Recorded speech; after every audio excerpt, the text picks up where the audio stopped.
Well, that's unfortunate. Calyx did not say that out loud.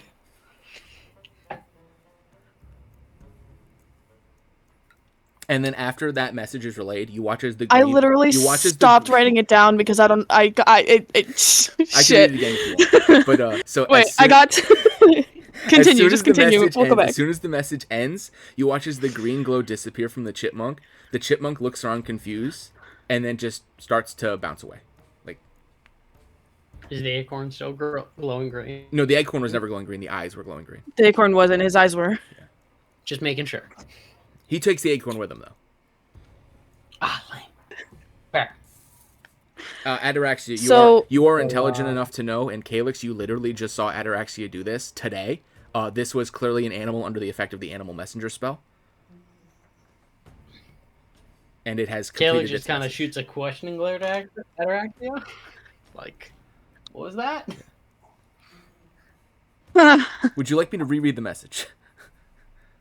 I got so writing it down. I got to something has changed, yep. and then I couldn't keep up anymore. After something has changed, it's well, I have it written on a note card. It's not on my computer.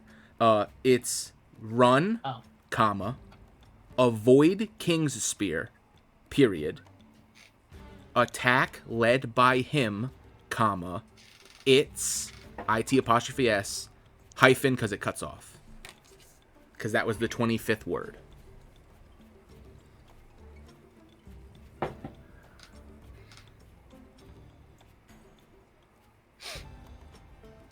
Any chance I know who him is? That's up to you. I have assumptions on who it could be. You may assume whatever you like.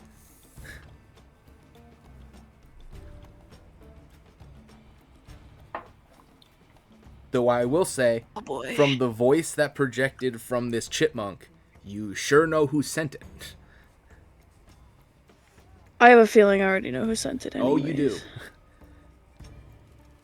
Because I only know one other person that could have sent an animal messenger. Imagine that. Chippy only hangs out with one person. Oh boy. That happens at the beginning of the thing. So now if you guys want to have casual conversation about, the weather or whatever, go for it. I don't think this is going to be casual conversation anymore. So to clarify, Calyx could hear all of this, correct? Yep. In common, straight up. Yeah, granted, you did hear common, straight up. Couldn't have even been sent in Druidic, so only I could understand it. Nope, buddy. I am. You get the feeling. You get the feeling. You get the feeling based on the tone of voice and the way that the message is worded. This was casted in urgency and a panic, especially given the fact that it cut off, implying that she wasn't even counting her words. They clearly weren't counting the words. Yeah. So she was like, "Oh fuck! Oh fuck! Send. I hope that was everything," and then the telephone cuts off. Oh god. Well, Calyx says expectantly. Calyx puts his fingers together. So, give me the deets. About talking chipmunks and him and King's. What's King's Spear, the town. No, I meant like King's like ... as in like an abbreviation of King's Spear. Well, I see. Well, to start out, we cannot go to King's Spear. Why? Can you look at the map real quick if you can pull that up? Of course. Changes to overworld map.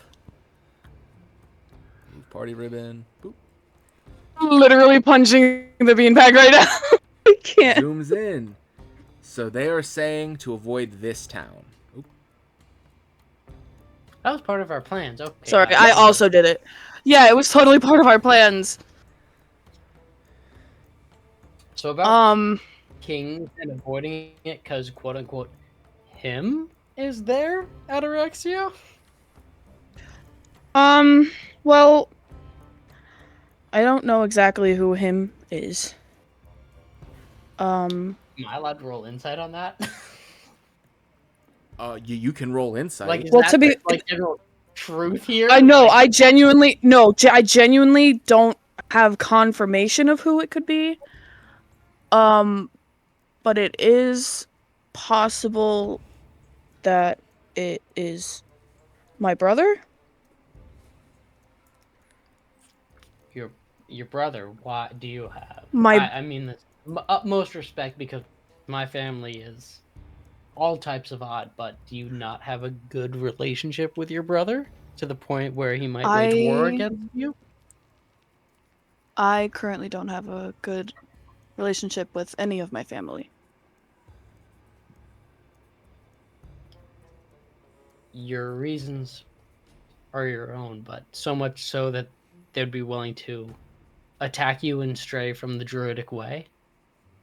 I mean, it sounds like this person from My the family my family is not a family of druids.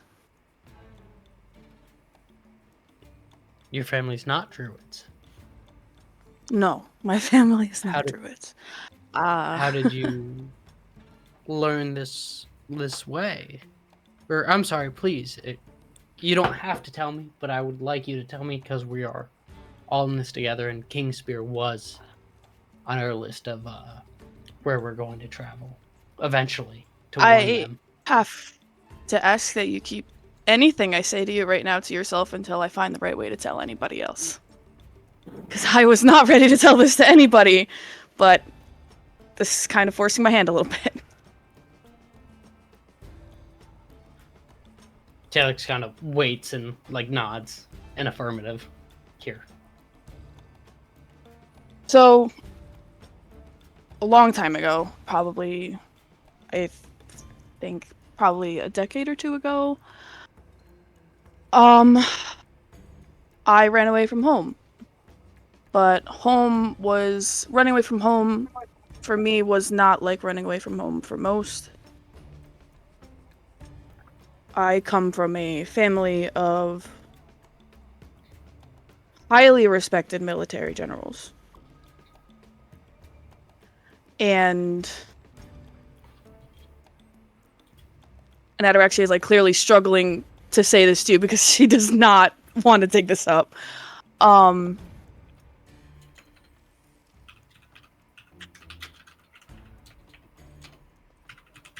because of this, my family expected me to join the military. I did not want to do that. My parents, being as high up in the military as they were, force enlisted me.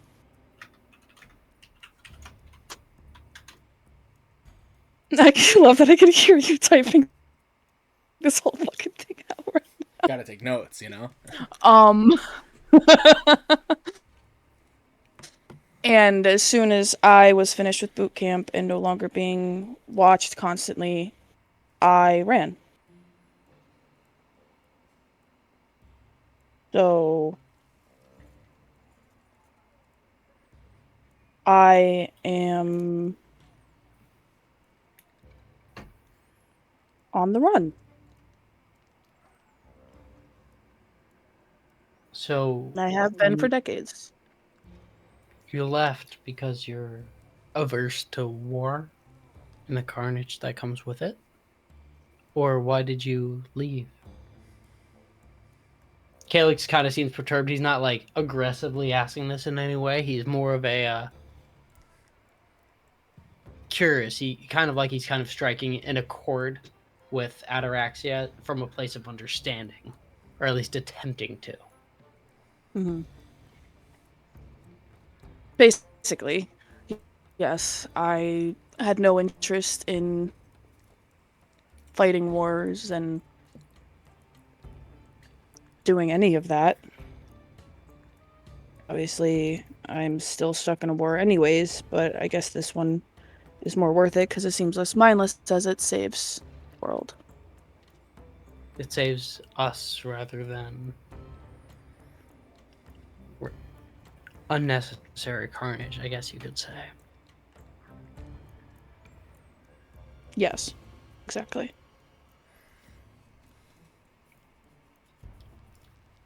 I understand that, at least. That's what my father used to preach to me. That peace was a necessary option, although, like, in the orc way, that is not the way, so to speak.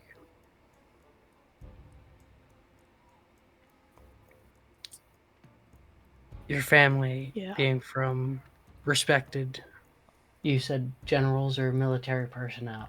It must have been hard for you to leave that all behind and go against their way. And now it sounds like it's coming back to haunt you, unfortunately. And it sounds like he, maybe your brother, might be invading Kingspear. Why would he be there? That's where I'm from. That's where our family is from. That's where they live, so I doubt he's invading it. That's just probably where he probably got some hint or something that I'm still alive and not completely off the continent after 2 decades, and is now hoping to, you know.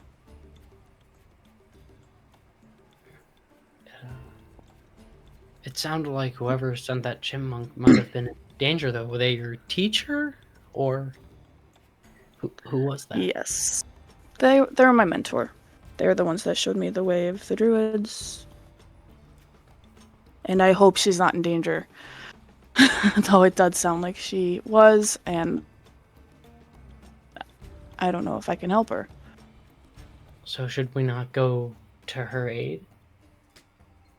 I know I might be presumptuous saying this, but if there was any chance I had of saving my remaining family, I would take it. The people That who is the actually question, care. isn't it?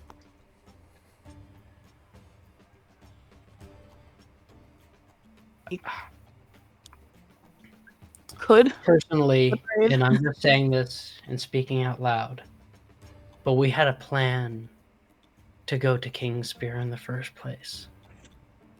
If you do decide that we should go there against the chipmunks swarming to help your, again, presumptuous of me to say, but your family, the one who taught you the way that you live by, the code you live by, I would support you in that decision before we go up to Underfell.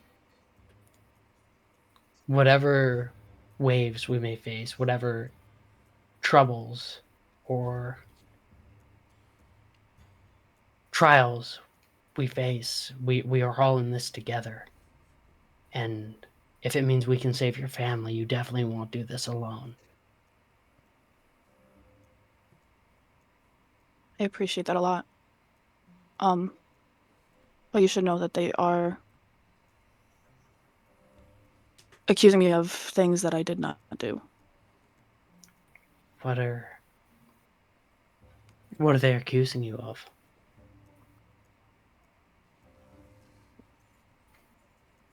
Hold on. Checking the notes. Checking notes. You right back.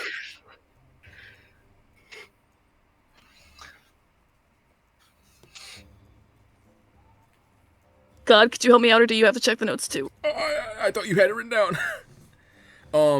If I'm remembering, I don't have it written down. If I'm remembering correctly, it was desertion. I'll find it eventually. Desertion, treason, murder. If I'm remembering correctly. Desertion, espionage, attempted murder. Yeah, desertion, espionage, attempted murder. Yes. And those charges were brought by your brother against you, or the military? Does your brother know the truth? Both, maybe. I don't know exactly who. Calyx. Who brought up the charges? Calyx, roll a history check. Yes. No. Ouch. You're like, damn, that's crazy. Can I get advantage because of my backstory TM and my knowledge? It wouldn't help you with this specific thing, but it would if she said certain other things. Don't worry, I'm listening. Fair enough.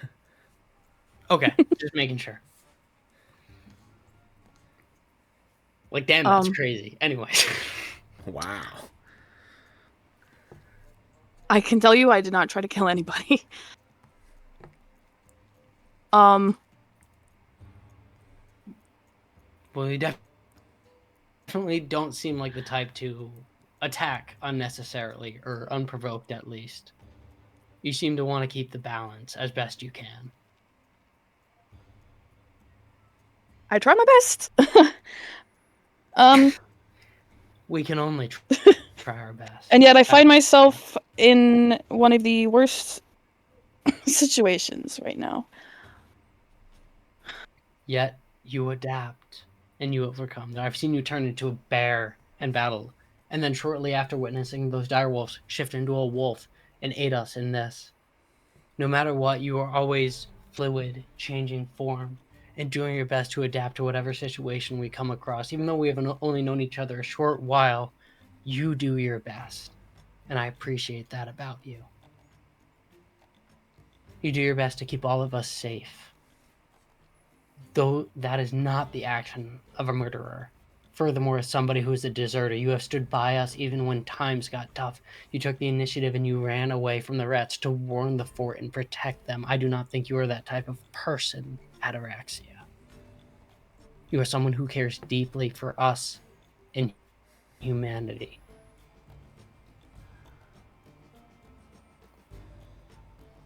You are on this quest with us to end the Star Scourge invasion and to stop it in its tracks.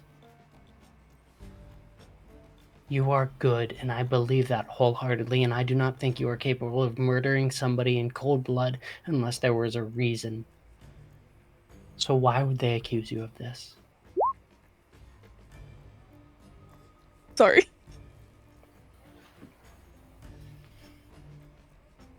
Ataraxia is gonna tear up a little bit, because for the first time in a long time, someone has seen her as who she is.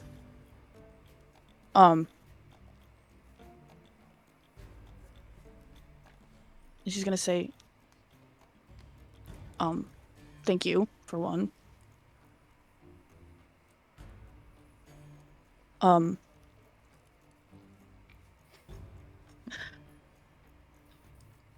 I imagine the main reason that they would accuse me of these things is so more people would attempt to get me back to them. It feels that they're searching for you because it's not for they good want reasons. you home, or well, not for good reasons then. I don't believe it's for good reasons. Well, I'll trust your belief in that. You know them much better than I ever would.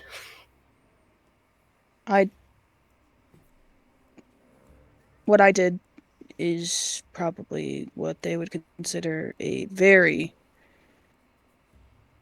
deep betrayal. So I highly doubt. Well, I told you I did.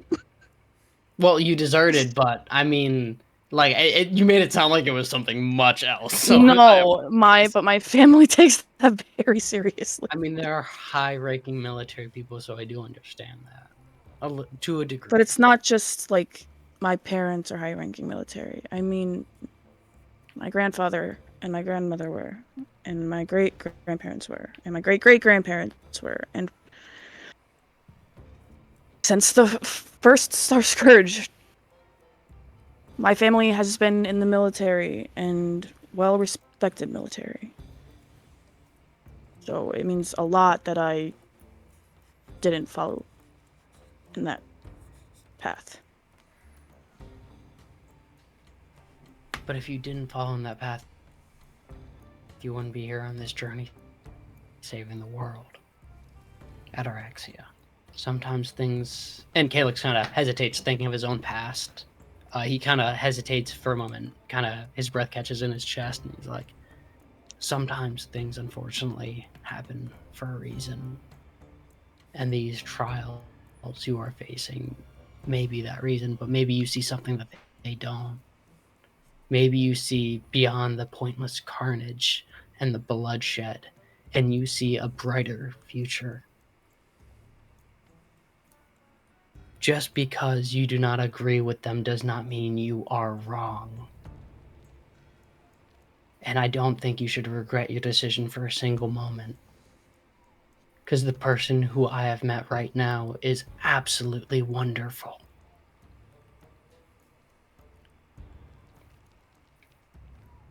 And so I say again, I'm sure all of the other members of the Dragon's Claw agree. We will support you. When you're ready to tell them, I will not tell them, I will keep my promise. Just think on it. But we will support you, just as you have supported us.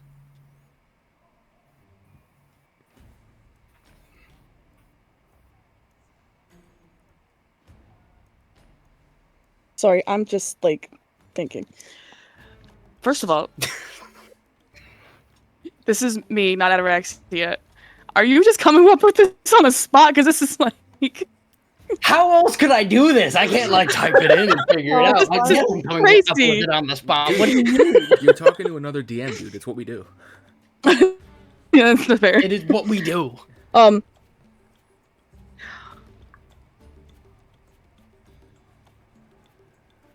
You know what? She was gonna ask you first, but she has not great with social interaction. Anyway, she's just Ataraxia is just gonna hug Calyx.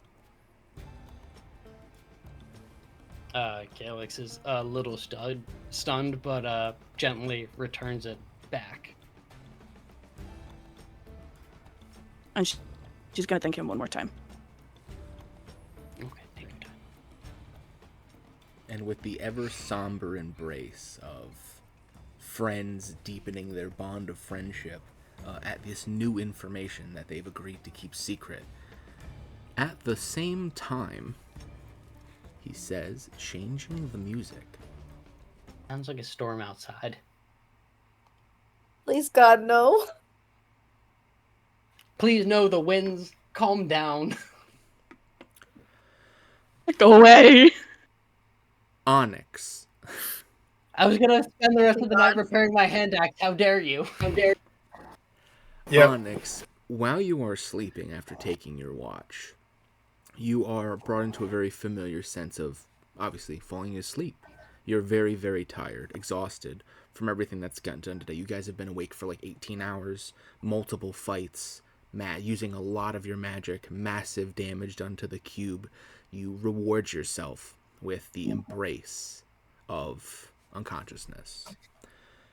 That does not last long, as you very quickly find yourself awake, sitting in the front seat of a horse-drawn carriage, a large carriage, one that you remember seeing growing up, one used by your family for their mercantile escapades. You turn around and you notice the back of the carriage is completely full of various goods, boxes, barrels, bags, things for trade. And driving the carriage, you see two people. You see what appear to be a very loving couple.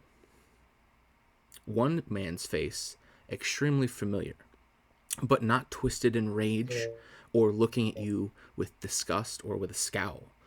A genuine smile paints his face, and the smile only grows even stronger whenever he casts his gaze on the woman sitting to his right, a woman whose face you don't recognize, but somehow you do. One that you feel yourself begin to crack a sense of a smile when you look at her yourself. But it's blurry. It's incomplete. It's something, but it's not everything.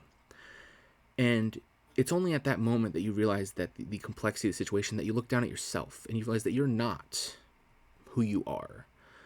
You look at your hands and you find that they're significantly smaller. Your legs are significantly shorter. You're not wearing armor. You have no sword at your side. Instead, you're wearing simple cloth clothes. And you realize that you are how you looked when you were very, very young, before the tragedies that befell you did at the actions of, ironically enough, a certain man in your life. This continues as you stand there as though you're on a track. You stand there and you watch as these horses begin to go. You watch as the reins are pulled and manipulated. You watch as the two people in front of you attempt to have idle conversation, but despite the fact that you can understand what they're saying, it's that like you can't. Like you never heard the conversation. Like the conversation never happened. But you wanted it to have, and you wanted to be there for it. But it doesn't complete in your mind. It doesn't create ideas in your head. You can't imagine that, because at the end of the day, you know in your heart that it never did happen. At least, not with you there. And it's only as you begin to put the pieces together of the fact that you are in fact dreaming, a dream in a scenario one that you have not had since you were very young, when your traumas were very fresh and before you grew as cold as you have, you notice as everything begins to slow down. Everything begins to drag as though it's being pulled through jelly, as though you're walking through tar, and the tire treads begin to kick up muck and mud that seems to lock the carriage in place. Yet the two people driving never actually seem to notice. They continue almost playing on a loop. Their rhythmic giggles, their conversations, their smiles, as though they are separate to the situation entirely. And behind you, you hear the rhythmic clapping of someone. You turn around to see a cloaked figure, this cloak weaved of seemingly stars and space itself. Underneath the hood of this figure, you see the very familiar facial hair poking out as this figure pulls their hood back, and you are met with the ever familiar, ever haunting, ever irritating visage of Namasio, your, in a sense, mortal rival. And he continues to clap sarcastically as he looks upon you. And he says, "Well, well, well. Someone was so rude as to ignore my generous invite last night. Here I am, like some common whore, attempting again very next day. I grow irritated at how often you make me put effort into things, Onyx. Truly I do."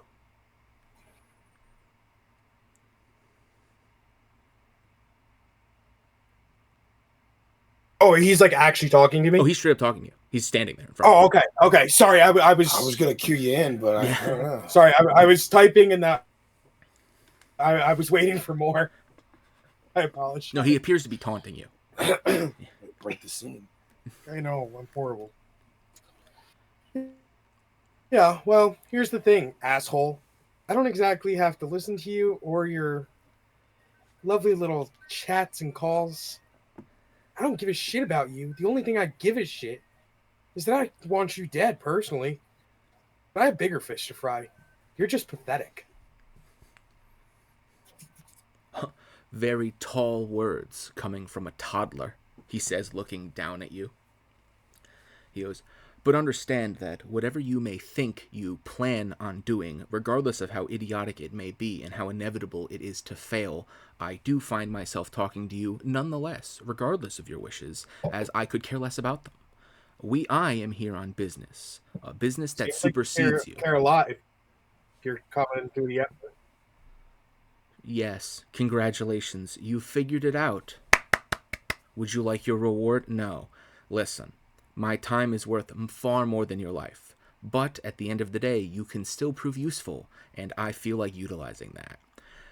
Your friend, the blue one of your kind, has apparently stumbled upon some sort of power in herself, one that makes it so that you very quickly discovered one of the many, many versatile abilities I've come to have in regards to me keeping an eye on your activities, you could say." He emphasizes the word "I" and giggles. "Now that you know about it, the need for subterfuge..." Are you proud of yourself for being clever? Very much so, actually. In fact, and then you watch as he waves his hand, and about 30 faceless people dressed in the outfit of the previous family you were associated with appear from nowhere, and they all begin applauding, and like hooting, hollering, blowing finger whistles, like dog whistles, and he gets a legitimate uproarious applause. And then he waves his hand and they all disappear. And he goes, yeah, very much so, actually. But I know that something as high level, as complex as this is far above your head. Here's what I need from you, and more importantly, here's what you're going to do for me. Since she is so versatile in her ability, the need for me playing it by ear, as they say, is unnecessary. What I need is answers. And we're going to start with the question on everyone's mind, he says, ironic, like waving his hand very flaccidly. What the fuck did you fight in the woods? And he looks, his visage kind of sharpens, and he looks you directly in your eyes, and he appears significantly more serious than you've ever actually seen him. And I'm going to tell you why. I'm so glad I you owe asked. you nothing. I'm so glad you asked. I love it when they ask. He points his hand at you. Please make me an intelligence saving throw. Oh, well, that's going to be a problem. Big dumb guy. Yeah, big dumb guy. Yeah, that maths. Very nice, very nice. Oh, Jesus. Take 29 psychic damage. That's great. I only have 19 hit points. I'm aware. You take 29 psychic damage. The dream continues. You are racked with unimaginable psychic pain. Despite the fact that you are apparently currently a child, blood pours out of your eyes, nose, and mouth in volumes that you think should kill you outright. Your brain throbs, your fingers twitch, and you lose all feeling and sensation in your nerves. You do not know how you have even continued to stay conscious, until you realize that the only reason you have is because he is letting you. And he asks again, significantly sharper. We can do this all night. Let's start with what you fought in the woods.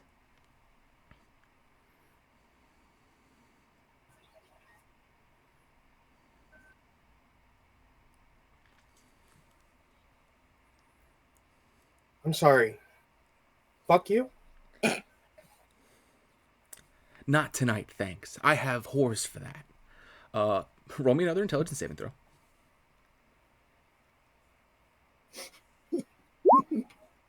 You succeed.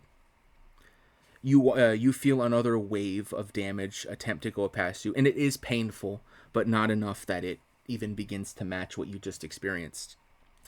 And he goes, listen, I have no need or want to speak to you, or frankly, see you, but it seems that you have somehow stumbled your way into something significantly above you. So, what's going to need to happen is I, these days at least, don't play games when I don't have a full hand. Intelligence is how you get that hand. I will find out. You are simply making it easier for me, and it's giving me an excuse to torture you. However, my patience grows very thin, and I can make this night last a very long time. So, how about we do this? Let's transition our questions. Which of your friends do you like the least? And he says, waving his hand, as you watch as dream copies of every one of your companions appear next to him, standing motionless with dead, soulless eyes.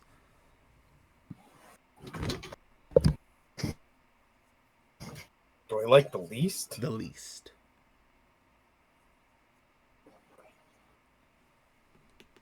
And again, why am I answering your fucking questions? Because you're really not in a position to deny me.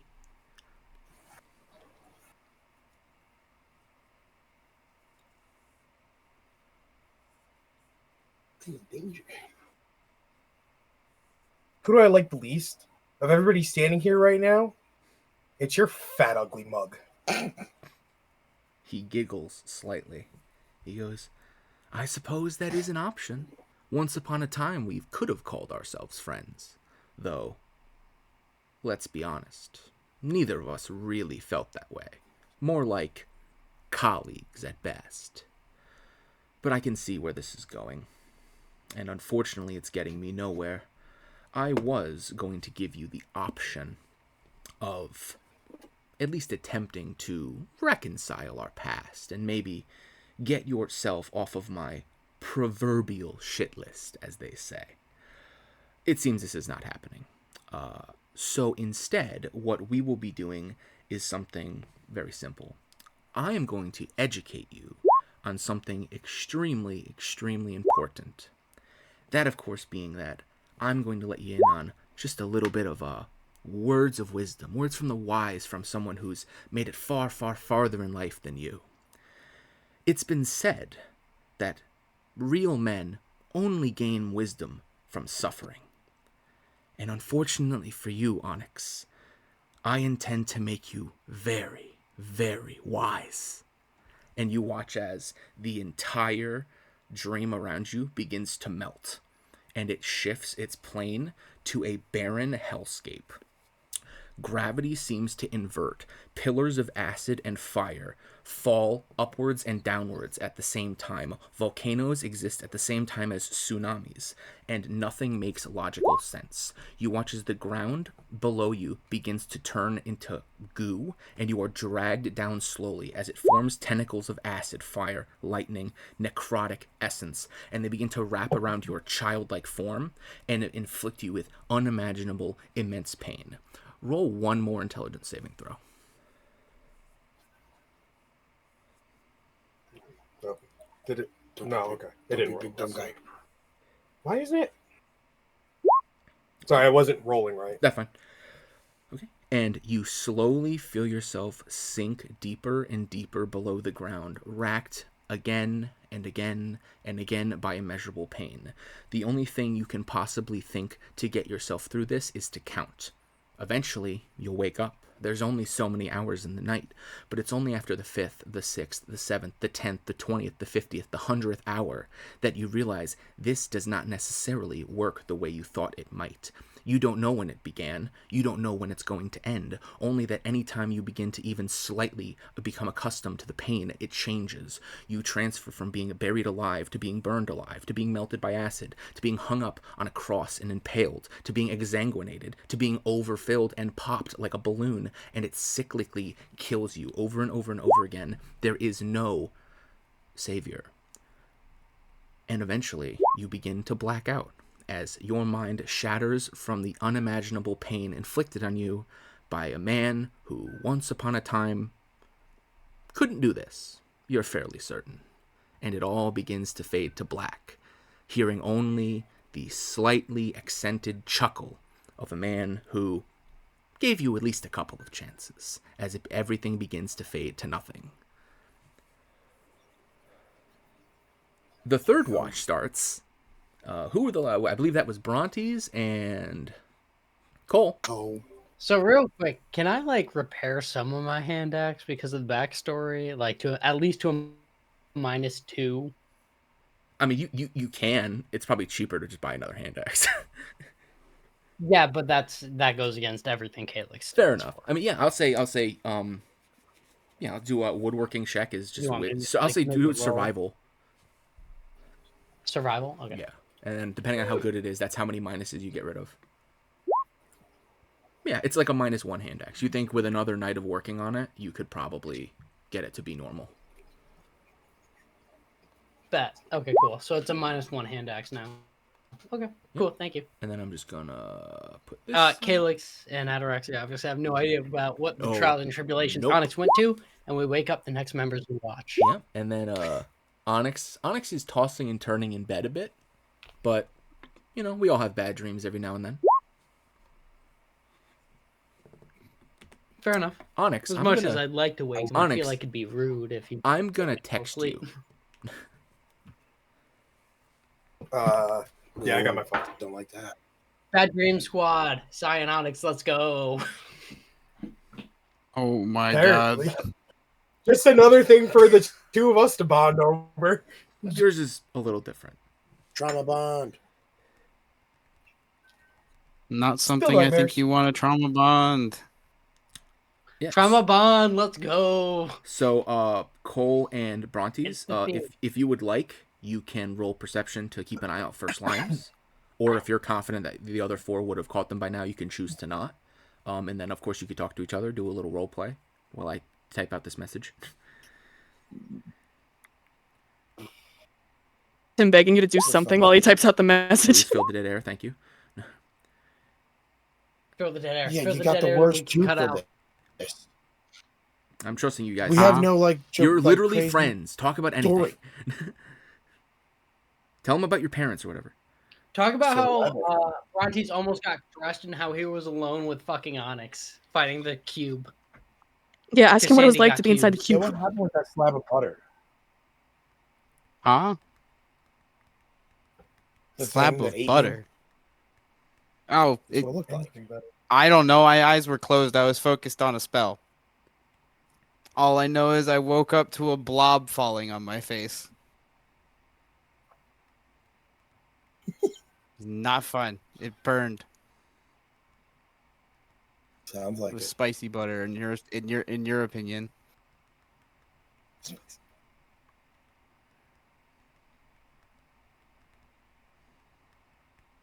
It's a long message. Keep talking.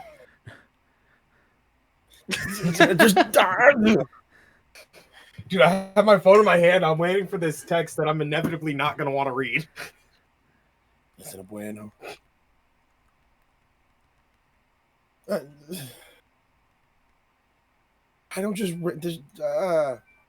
You can literally talk to him about spell casting, like, hey, how does it work for you? Because here's how it works for me. What spells do you have? How do you hit things? Why are you squishy? Food. Is there any way you can help me out long term with night vision? With your social life, no.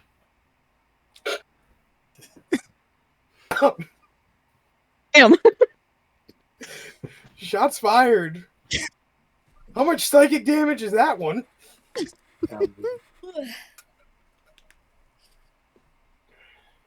Do you know if there's any? You can Like, get scrolls of dark vision to be able to basically use it as a spell. Is there Those any like scrolls get expensive. potions? Are there potions of Dark dark vision? vision? Yes, it's 1 hour. It gives you 1 hour of dark vision. They also make You can buy them. Yeah, you can also make there's enchanted items called goggles of dark vision, which you attune to, and so long as you're wearing them, you gain dark vision. Those can be purchased or made. Relay that to Cole. You know how you would make those Brontes, those goggles? No idea. I'm not an artificer or any form of a crafter. Yeah, you think if you found out how, I know a guy. I could call Anton Sparks. Yeah, you feel as though if you were given the blueprints, like if you purchased the recipe, so to speak, as a wizard, you could make the attempt. But as you are not an enchanter, it would be relatively difficult for you. But it is technically possible. I'd just have to roll really high. Yeah, or pay someone to do it. Could do that one. Cole's got money. Bro, how much money you got? Because I don't have time. I mean, I don't buy a lot of shit. You still didn't answer my question. Why do you want to know how much money I have? Just wondering. I'm just wondering. I know not to give rogues that kind of information. If I wanted it, I would have snuck in your pocket already.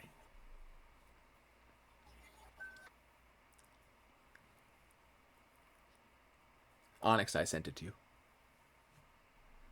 I don't know. And only Onyx, he says to the guy on the couch next to him. Can read it. Yeah. It's a I'm recliner. looking at it.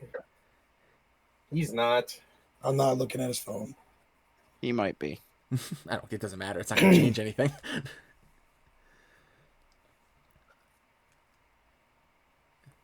I will say also with that perception check,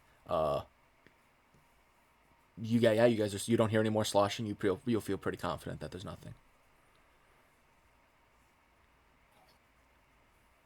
If you have nothing you wish to discuss, we could say that the long rest simply ends. Nothing happens. Everyone can please you can long rest your character. Thank Hit the God. long rest button and bring yourself up to full. Sai, you do have your normal nightmares, but not so much that it is different from any other given night. So I don't have to do anything. I don't Nope, have to do nope. You're totally normal. It seems like the intensity of your nightmares has appears to be comes in waves. You could say. Got it. So you guys all wake up. What does that mean? It's fine. You know what that means. You guys all wake up. Not a fun response. As the final, Not good things. As the final bits and pieces of your long rest, people wake up. You make breakfast. You start to get your everything situated because you do have a little bit of downtime. You start to pack up your things. You pack up your bedrolls. You look around and you notice something interesting. Your tiefling friend Onyx looks worse for wear. He has dark circles around his eyes. He's breathing very heavy. He has dried blood on the edges of his ears and nose, and it looks almost like he cried tears of blood as well that have dried and begin to flake off. He looks like he lost a fight somehow, potentially against the pillow, who knows. But he certainly does not look well off. This minor inconvenience is overshadowed by the other more notable change. You look at your lovable 6-year-old girl who fell asleep the same as you guys. She's 20 now, I swear to God. None of you assigned a watch, but you do notice that her hair is significantly longer, and as she goes to stand up, she is just a bit taller. It's only when she moves her hair from her face and stands up to her full height that you realize you're now looking at someone who's potentially 10 or 11. This is strange. Excuse me, what? You. What? I agree. This is very strange to me. I'm not a fan of it. Who's a what's it, huh? This has been a crazy night, y'all. I mean, Bronte. Addie, this is your deal. Calyx is gonna start making breakfast. I'm just trying to help Cole not be blind in the dark anymore. Flour? Can I make my grilling proficiency check? Do you feel? How do you feel? The same? Voice got deeper. It did. You don't feel like a plot device to avoid the higher voice. Shut up. A lot of testosterone in that child. Man, All right. child. Flower, are you aware that you're like right? a foot taller and definitely clearly older than you were when you went to sleep? She raises a concerned eyebrow, looks at her hands. There is no mirror. She feels her face. It appears the answer is no, as she begins to kind of freak out. I guess not.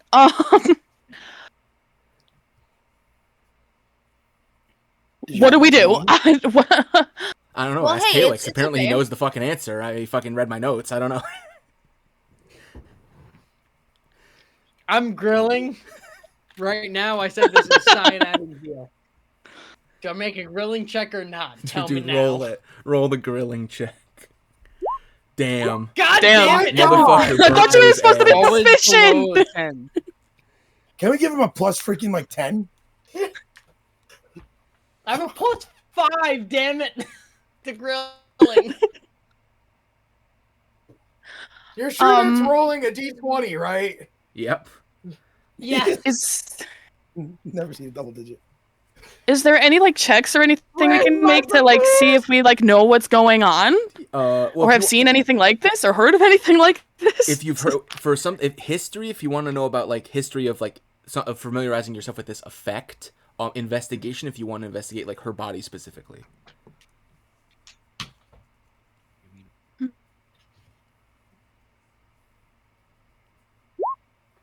Bruh. I'm not alone. You are familiar. There is this phenomenon that you're familiar with, I'm the same way. where children at some point in their life do get older, and then they go from being 6 to like 11.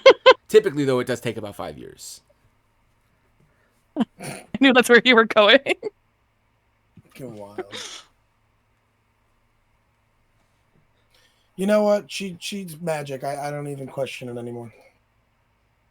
Love the way God describes I mean, are things. there any? I mean, like, is there like how elves and other certain beings, Okay. they live for a very long time, so they age slower. Is there any that have a shorter lifespan that age faster? Yes. You know what? Aarakocra become fully grown at 2 and typically become elderly at 9 and die by 15. Those are bird people that you've heard about in legends. She does not look like a bird person. No. Rick and Morty? Birdman. Bird person. Bird person. Can I use my Crab people. channel blood? Crab people. Absolutely. Roll your wisdom save. Just like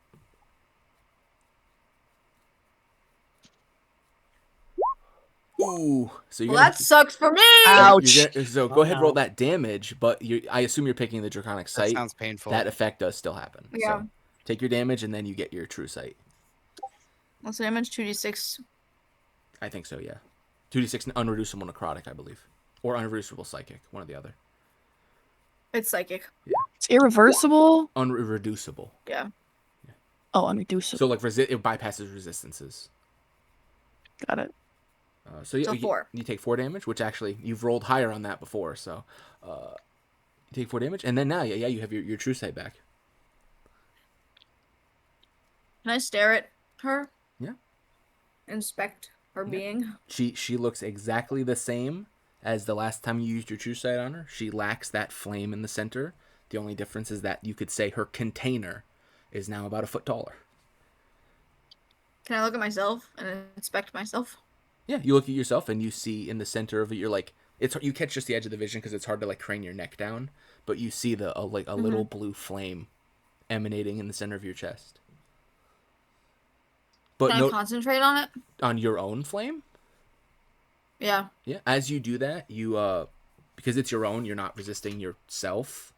So as you concentrate on it, you start to watch. As the longer you watch it, the more the crackles of lightning begin to kind of like form and chain, and like they arc in between and up the flame, and it looks like they have this extra layer that you don't notice in anyone else's. Can I focus on that layer? Can I like dig deeper? I mean, yeah, you dig deeper and you just get more of your sense of It's the self. same. Okay. But nothing to the degree of like, it doesn't attempt to like, you don't get words, it doesn't speak. It's just this interesting contrast of this is the only one, like of all the people you've looked at with this, like specifically yours does this specific thing and it emanates the magic that you have come to become familiar with significantly, like almost like it's the source of your magic. That Can I like give like flame. A slow sweep of everyone else? Yeah, you give a slow sweep of everyone else. I believe everyone's would be the exact same. Everyone who has one still has one. All the colors I described are the same color. What time is it? You long rested at like 1, so technically it'd be 9 a.m. Yeah, you don't see anything else at this time.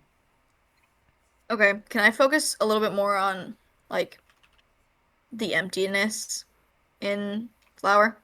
Sure. Like, Charisma check.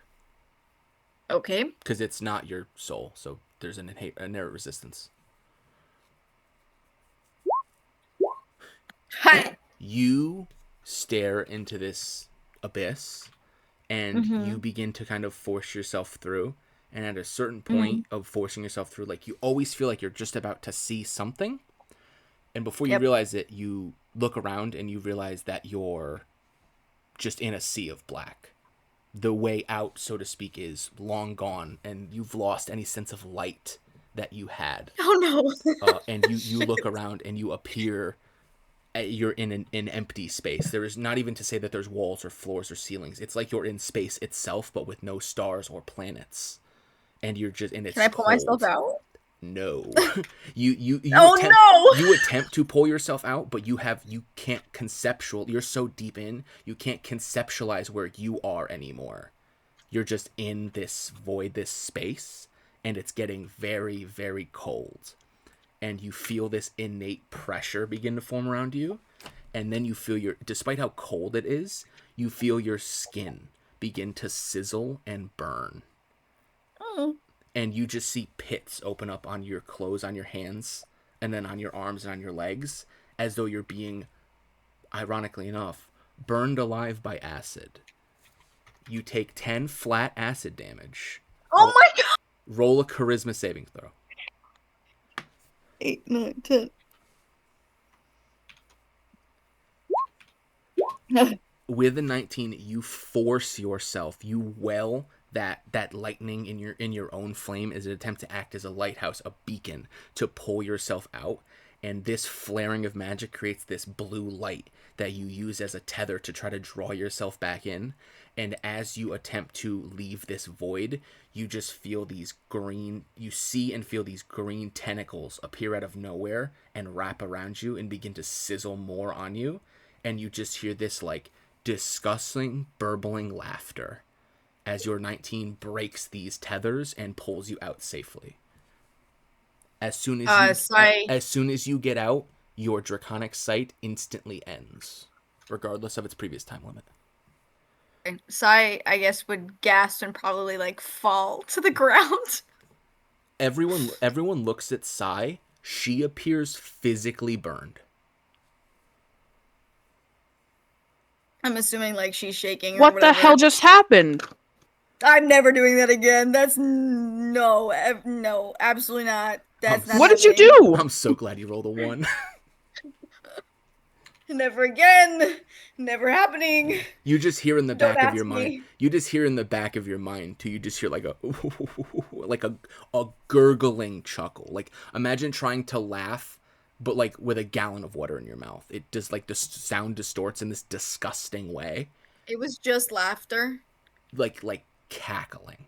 Like okay, cool. So I couldn't use comprehend languages. No, it wasn't a language. Okay. It was almost like imagine what you think like a child psychopath would giggle when they're dissecting the family pet, like sickening chuckle, but like distorted. Okay, Dahmer. Addie, could you I was literally just gonna say, Ataraxia's gonna rush over to Sai and be like, "Oh my god, what just happened?" And immediately cast Healing Word. Onyx is bleeding out of his eyes, guys. You're not gonna heal Onyx, you fucking asshole. Well, his bleeding has apparently stopped. It has dried and clotted. Oh, okay. And I was told that flour was my problem, and that was a much more jarring problem. So yeah, you're dealing with Sai.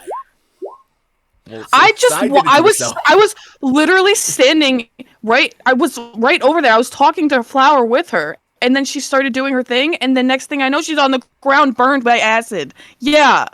We all woke up and saw Onyx was already bloodied. I can't heal.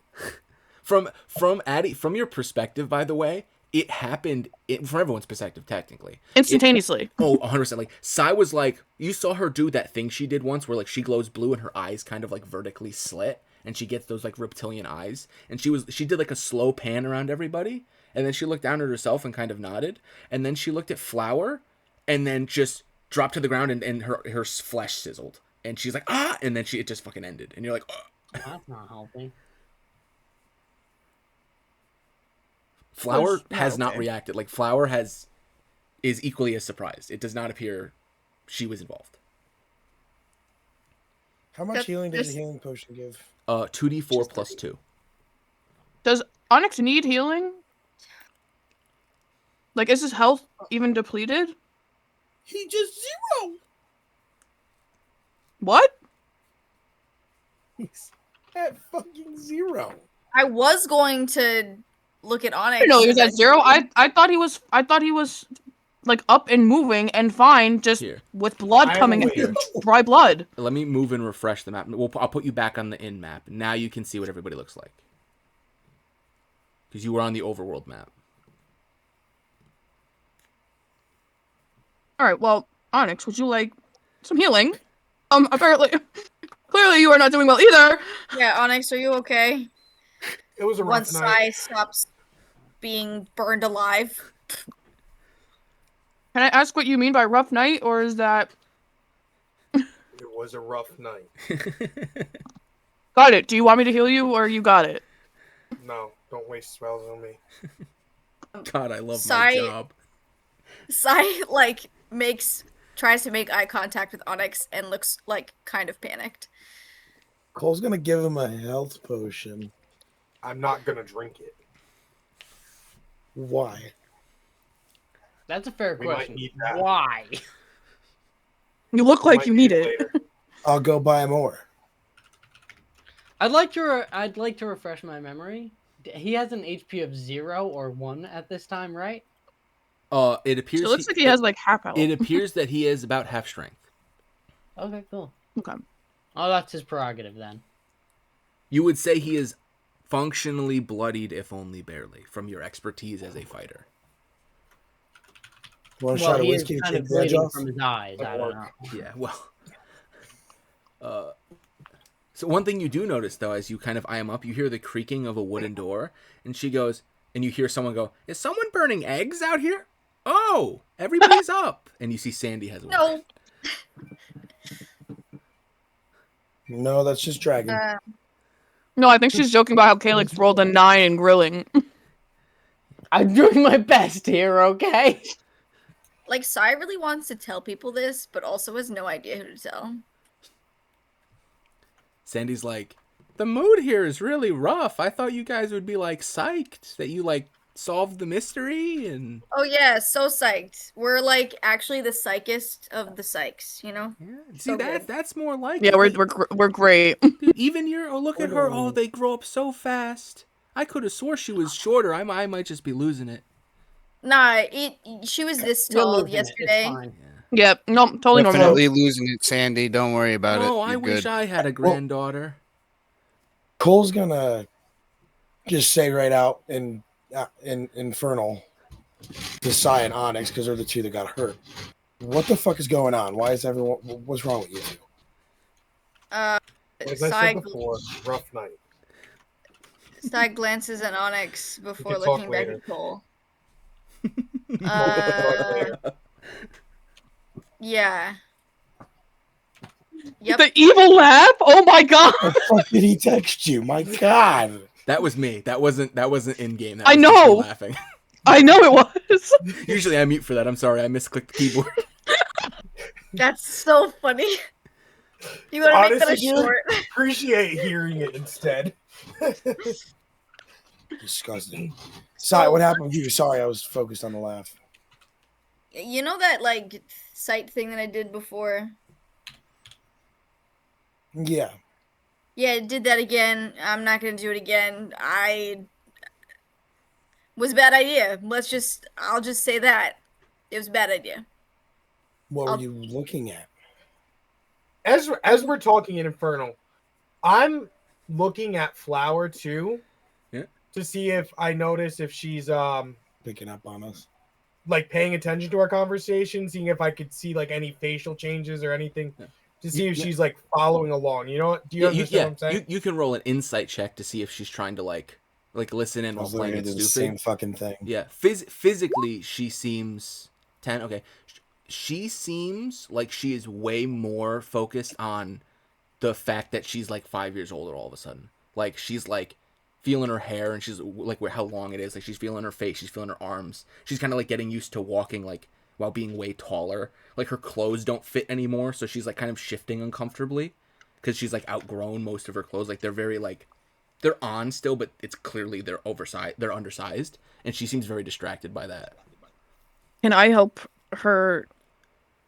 Like, can I like help her adjusting. make? Yes.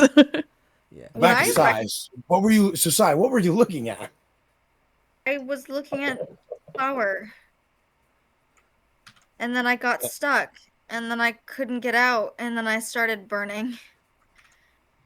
I think I'm not going to do that again for a while, actually. Seems to hurt more than help right now.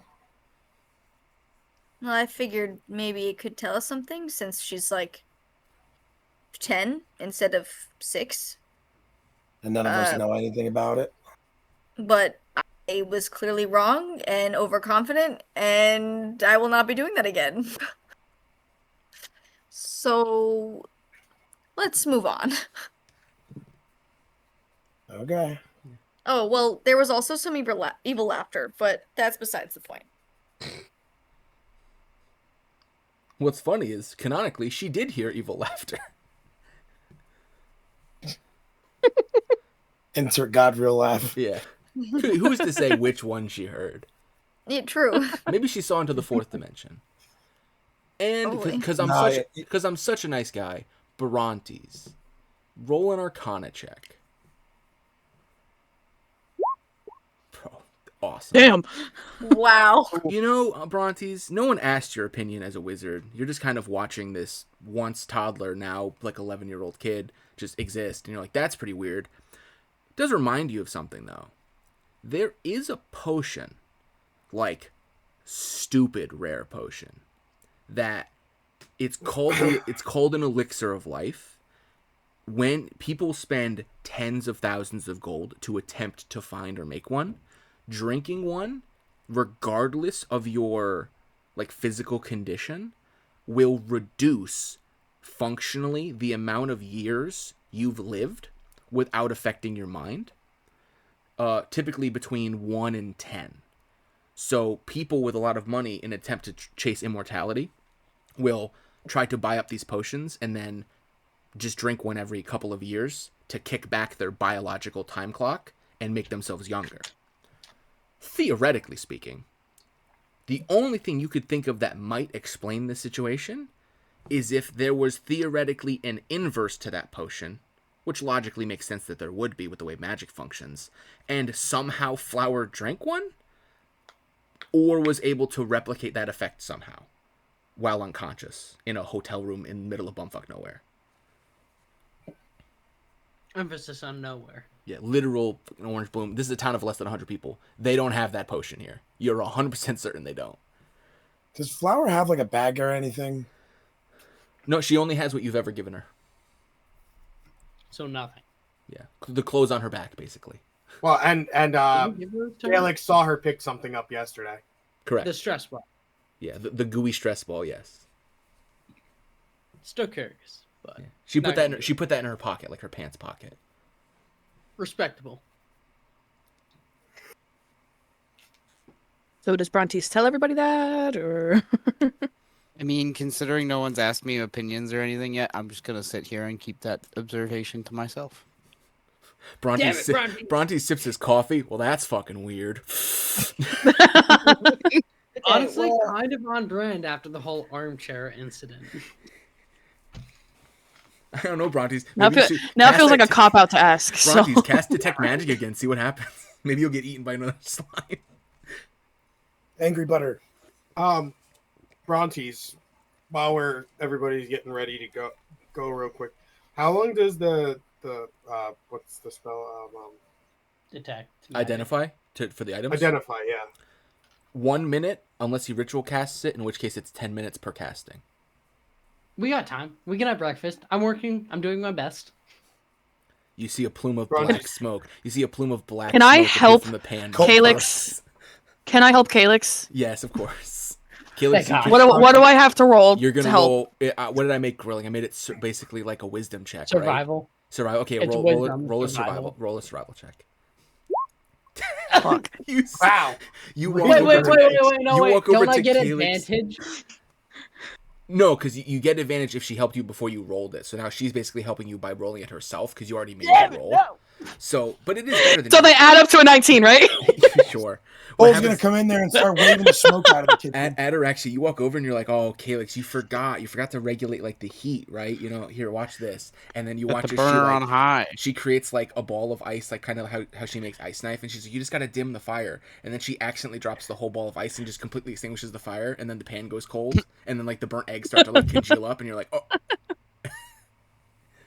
Shit. Throws them out the window, cracks a new egg, and tries to make another attempt. Ataraxia reaches over and pulls out like a pinch of salt, and she's like, maybe one at a time. Can we do it with advantage now? Yeah, sure. One person. I'm gonna say you've wasted one. You've wasted 1 day of rations. Wastes a 20. Yeah. So you can. I'm okay yeah. wasting it. So you're functionally basically what's gonna happen is everyone can. Calyx mark off 1 ration that got wasted, and now Done. everyone eating this, you're gonna use one ration. However, It's not like they matter for the Outlander. yeah, right. But because you're in town, right, you need it, and then you're gonna all mark off 1 ration. But what you'll do, I'll say is say you got the equivalent of getting the well rested bonus as though you paid to sleep at like a high end hotel with like high end food. Everyone gets, and I'll let Calyx roll it. Calyx, roll 1d8. You get that many temporary hit points. Oh God! For the rest of the day. Yes. So everyone gets 8 temp hit points on top of their regular hit points. How do I do that? Real quick, I don't have rations in my thing. Then I guess You you're never starving. needed them. No, temporary. That doesn't make sense because I there's just no way. Pretty sure you have your Outlander background. Well, yeah, you guys have been using exactly. Well, that's what I'm saying. But you guys have been using Outlander. But now that you can't forage for food in a hotel, so you need packaged food, and you don't have any. So you're gonna have to get some from someone else. Otherwise, you're starving today. Got you. You can have some of mine. Mr. God, do I need to roll for my Oh, ring? thanks, guys. Yes, you can. What the fuck do I have to roll again? A D6. And then I believe it recharges on a 6. I can't remember. I just closed out my sheet on accident. I clicked X instead of minimize. It does not recharge. But you can put the number 3 on your counter. If in 4 more days it has not recharged, it automatically recharges. Oh, where's the counter? Well, like in your notes, like you write in your notes that it's been 3 days, right? Once it hits 7 days, you get it back no matter what. So. Ophis, I sent you a text. If you could take a look. Yeah. Anyone who eats the food. Okay. Brontes, if you don't mind, do you want to identify these 4 little things from yesterday? Well, not little, but these 4 items from yesterday. See if they're worth anything for our party here. Sure, it's gonna take about 40 minutes. 40 About minutes. 40 minutes. About 40. Yeah, About- only about if you're 40. up to it, though. I know we got the shit beat out of us yesterday. I mean, I don't give a fuck. We had a good night's sleep. Some of Fixes us all did. wounds. Some of us did. So you're going to ritual cast it 4 times and identify all 4 items while you guys are eating Over breakfast? the course of 40 minutes, Yeah. while everyone's doing it, whatever else they want to do for 40 minutes. Then I am going to read to you your 4 new items, and then you can choose to keep them or distribute them as you see fit. Do you have are you going to give us the little? I have cards, but there? basically whoever he tells he's giving to gets the card, so he decides. Okay. Or he just keeps them for himself, right? Either or. Which one do you identify first?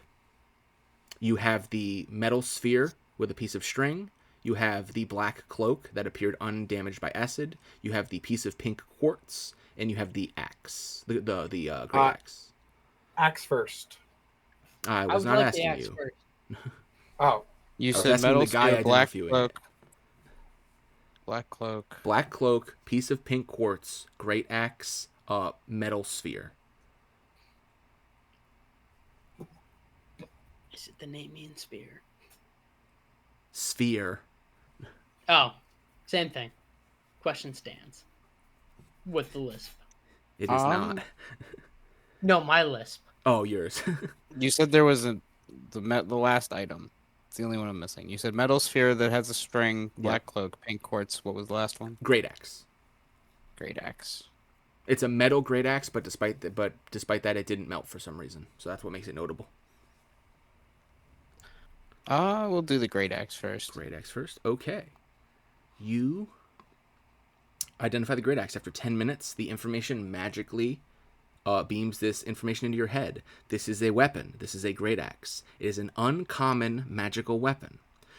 The wielder of this weapon gains a +2 bonus to attack and damage rolls made with this magical great axe while your maximum hit points are half or fewer.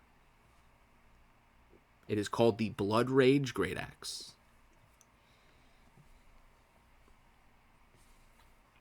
Okay, I'll choose to give Onyx back that weapon so he can choose what to do with it. Okay, I will put this in Onyx's journal. Save. Well, did you tell me what it does? Yeah, that's why you're getting the card. Hey, Calyx, do you think this is something that could be better suited for you? To be honest, I know that these great axes are two-handed, so it means I'd have to put away the shield, so I wouldn't be as good as protecting other people if I was using it. I mean, you do have and it kind of takes a look like magical sword, so I could definitely use it if we ever decide to use offense is more important than defense. Yeah, so unless we want to try to sell this, I mean, for me, it doesn't really make sense for me to wield this. Yeah. I have no proficiency as a wizard for it, so I have For no what it's worth, the base damage of this weapon is a D12. So it's D12 plus strength instead of D8. Yeah. Give it to Cole. Do you have I don't proficiency? think you can handle it. No, I'll that's take the whole it. joke. Does Cole have proficiency in martial weapons? If so, he can wield this. Where would that be? It would be on the bottom Your left of proficiency your sheet, spot. under your proficiencies, where your languages are. No. What do you have? Just simple and short swords? Yeah, simple weapon. Yeah, unfortunately, this is a martial weapon, as it is a two-handed great axe. Does it However, require attunement with the? No, it does not require attunement. Okay. Then yeah, I'll take it. Okay. However, Yeah. what were you saying? God, just I'm curious. Oh yeah, whenever you have the option to take a feat, there are feats that give you martial weapon proficiency, in which case you could then wield it if you wanted to wield this weapon, and you get that at like. Oh, I can't remember the next time you get an ASI, but the next time you get an ASI, you can choose instead to gain. There is a feat that gives you proficiency in all sorts of weapons. You could pick that one and then use it if you wanted to. Okay. Can you shoot me the item card? Just saying. Yep. Thank you. And then I will transfer that out of Onyx's inventory, and then put it into Calyx's. And then what is the next thing you identify? We'll go with the metal sphere. Metal sphere with a piece of string. Yes. Cool. You identify this is actually a mundane item, but it is one you are unfamiliar with. Despite being mundane, the identify spell still affects, and it gives you the information to the item directly to your mind. This is a bomb, a black powder explosive. As an action, a character can light this bomb and throw it at a point it can see within 60 feet of it. Each creature within 5 feet of that point must succeed on a DC 12 dexterity saving throw or take 3d6 fire damage. Well, that's intriguing. I'm also going to return that item to Onyx and say that sounds like something that would be better suited for Cole. Yeah, I mean, someone that's going to be fighting from a distance, I think, would be more suited for this than myself. Okay, so you're giving the bomb to Cole?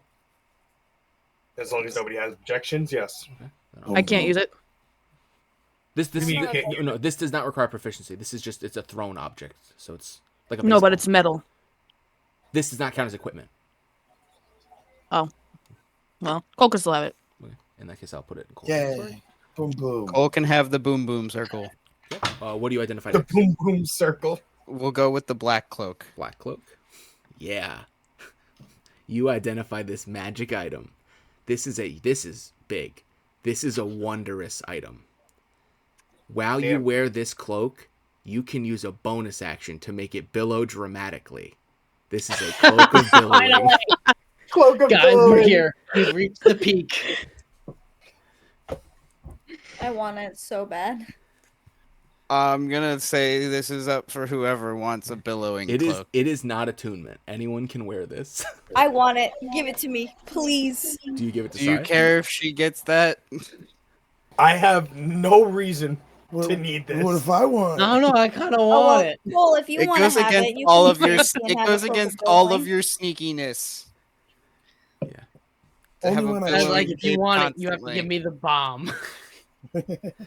Now pass me the rock. I want the cloak Not of okay. billowing. Give it to me.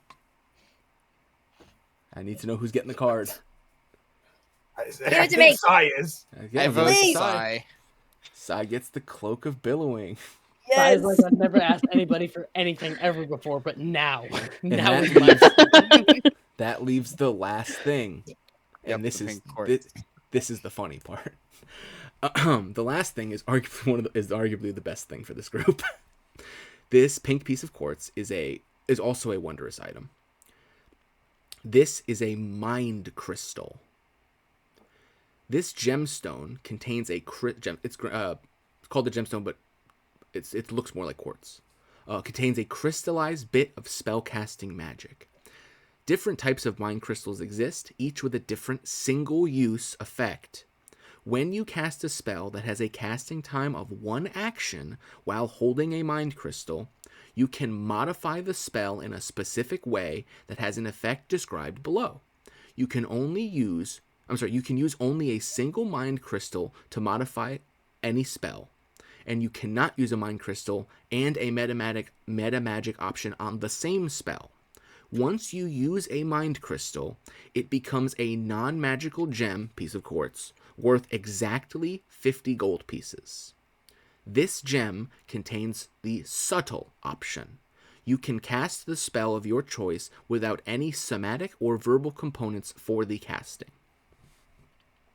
TLDR, someone who casts a spell can use the subtle spell meta magic once for free. That'd be nice. And that is they can cast it without any noises or motions or anything. Without any sound.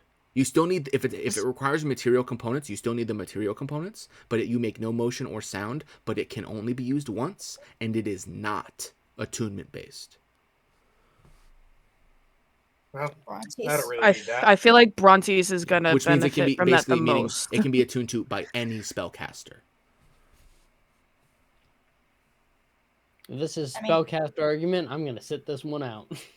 I already took the technically, wouldn't that work for me if I'm high? I mean, it's really cool, but I just think it would be more useful for Brontes because he's the one that has to he has to do fireball. But I mean, like he has to do more to cast his spells than I do because his magic isn't. Does that make sense? Like, yeah, that checks out. That tracks. I feel like I would like to have it, but at the same time, if someone else feels they benefit from it, I don't care. I mean, once you use it, we split the gold. If the best option is to have Brontes have it, then I'm fine with that. Cool. Right, and then I will hold on to that item. Then I will give it to Brontes, and I will add the mind crystal to your your library. And Sai's distracted with your billowing cloak. I'm gonna draw a mustache. No. You monster. A sleight of hand? Do I get to contest it? No, you're distracted by your billowing cloak. Damn. Oh wow! 28. I feel like you couldn't contest that anyways. Yep. There's a mustache on Sai. Cole didn't even notice his mustache on his face. Yeah, I know, but I no one told me about it yet. But I always do. We do this every morning. It is kind of a ritual. No one's told either of us about either. So that takes about 40 minutes, plus you guys are eating. So you went to bed at like 12:30, 1 o'clock-ish. That's when you started your long rest. So it's about 10-ish a.m. Damn. Technically it's like 9:40, but we'll call it 10 a.m. All right. On the road again. Yeah, we should probably get on the move. Are you just going to leave town, or are you going to report into the Don't we report in? No, we got to report to Chuck. I just said we got to talk to Chuck. Yeah. Why no? I was asking the whole party. Someone might want to not say anything to Chuck.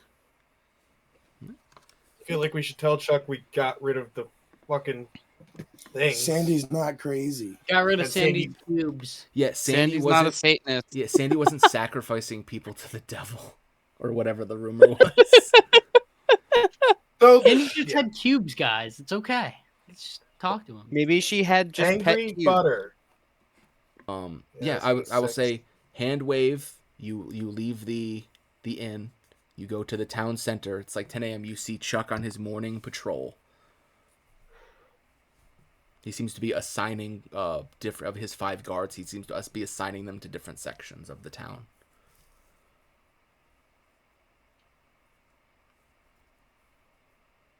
Who wants to tell him? Nobody taking point here. We all just stare at him. He'll get it. I mean this in the most genuine way possible. I would do it. However, the people who have had the never most had one. contact with him should probably lead this conversation. All right, I'll approach Chuck. Yeah, he goes, hello. Chuck. Good morning. You didn't die in the haunted mansion. That's a good start. Good morning. No, we did not. It was not haunted after all. Oh, really? Yeah, she had cubes. Not to be mistaken with pubes. His eye twitches God. slightly. And he goes, like, what do you mean by that? Like gelatinous cubes. Slime. Oh. Spicy butter. And then he kind of he looks incredulous. He's like, how? There's no caves around here. We are unsure as to why it came this way, but we do know that it got in through the walls. Okay. I guess we could fix that hole. I guess I'll talk to her about repairing it and I guess watching for more cubes. Well, you may want to talk to her about this just to make sure, but last she told us she plans on retiring from the inn business. So I'm not sure she needs the hole fixed. Oh, cool. We can just burn it down then. Makes it easier. Again, double check that with her before you do that, but probably. He pulls out a little notepad and he writes "speak with Sandy" on it and puts it away. He goes, well, that is a report that you gave. Yes. He's like, every time with you people. We solved the problem. Every time with you people.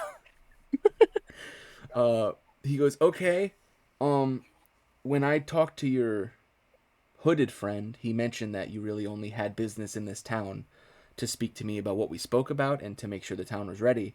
You've taken care of all of our problems, so am I to assume that you'll be leaving?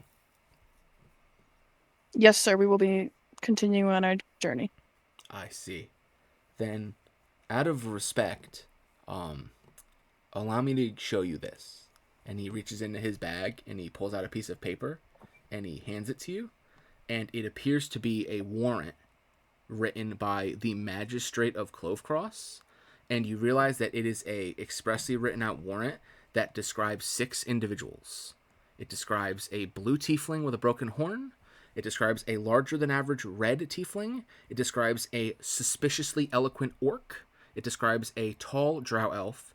It describes a uncivilized half-elf, and it describes a suspicious-looking human dressed in black, and it accuses them of banditry in the area around Clovecross, and it is issued to the guard captain of Orangebloom that he is to arrest anyone meeting this description on sight. That's crazy. Banditry, like stealing Excuse what? me? Like, describe what we stole. Well, that's What did- problematic. What? We've been No. here the whole time.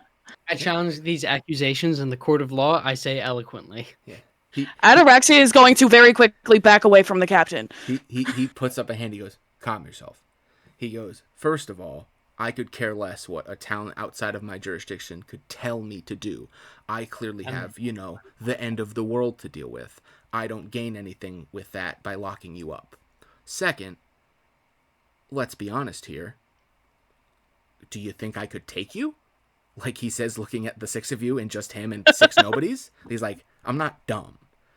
I'm showing you this so that at the very least you don't get surprised when you get there, because that is the next town in line. I'm going to count the good faith of you've helped the people of this town, and so I'll count that good faith, whether you got money or recognition or your mission out of it or whatnot, as called a wash. I will say that no one meeting this specific description came through town. Any half-elf I saw was very civilized. All the orcs were brutish.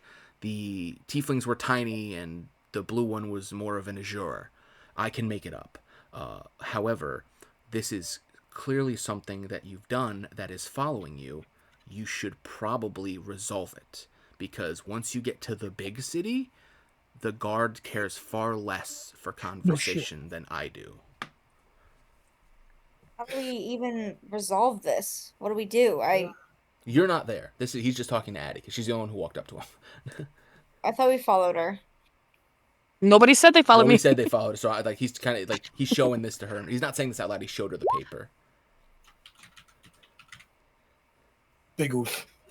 Okay, so how do we go about resolving this if we don't even know why it's happening? We didn't take any. This is false information. Like, I don't understand. He'll look at you and he'll go, I can't pretend to know the politics of a town far larger than the one I have jurisdiction over, but if a magistrate signed it, that means someone brought it to his attention. Clearly, you either did do something and you're lying to me, I could care less, or someone has it out for you and has the influence to get it on his desk in such a manner that it looked convincing. To resolve this, you could turn yourself in and pay a fine or serve your sentence, or prove that it's fake. Okay. Or just run. Just don't go to the town, ignore it, and hope it all blows over in a few years.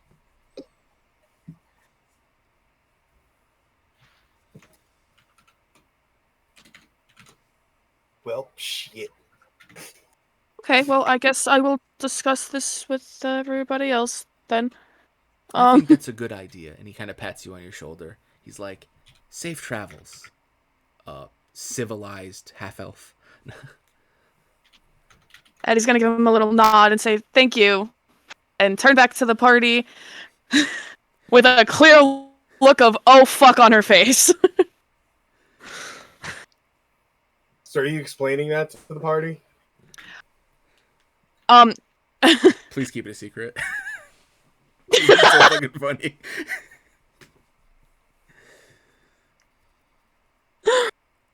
I cannot keep this a secret. Damn. Thought about it though. Thought about it. I did. Walks into town, everyone just gets detained immediately. What the fuck's going on? Addie's like, I knew I forgot something. I'm just gonna hold up the paper, like hands shaking, and go, there's a warrant out for our arrest. There's a what? Onyx is gonna grab that, look at it, visibly frustrated, say, that fucking piece of shit. I know this stinks of him. Guys, I might need to talk to you. Raggy. If Thinks you of have who? any idea what this is, then yeah, I would say you do. By the way, I can just change out of black clothes. I'm Nice good. compliment here. I'm just a human in black clothes. Okay. One, because I just can't. This is above board. When Brontes got the message, that paper bird, did he ever tell did he tell the whole party about the magistrate thing, or What? The paper 2 or bird 3 never. sessions ago? The paper bird never mentioned a magistrate. No, that It never said anything about it mentioned seeing Salt under the Moonglow Company for more information about his mission, and it mentioned avoiding something called a castigator. Castigator. Sorry, I couldn't remember the word. Yeah. Okay. So, guys, let's get out of town. Let's leave town and square. Somewhere private. Also, at this time, I am going to use my cloak of many fashions and change it to cover me a little bit more. Yeah. Make you look a little civilized.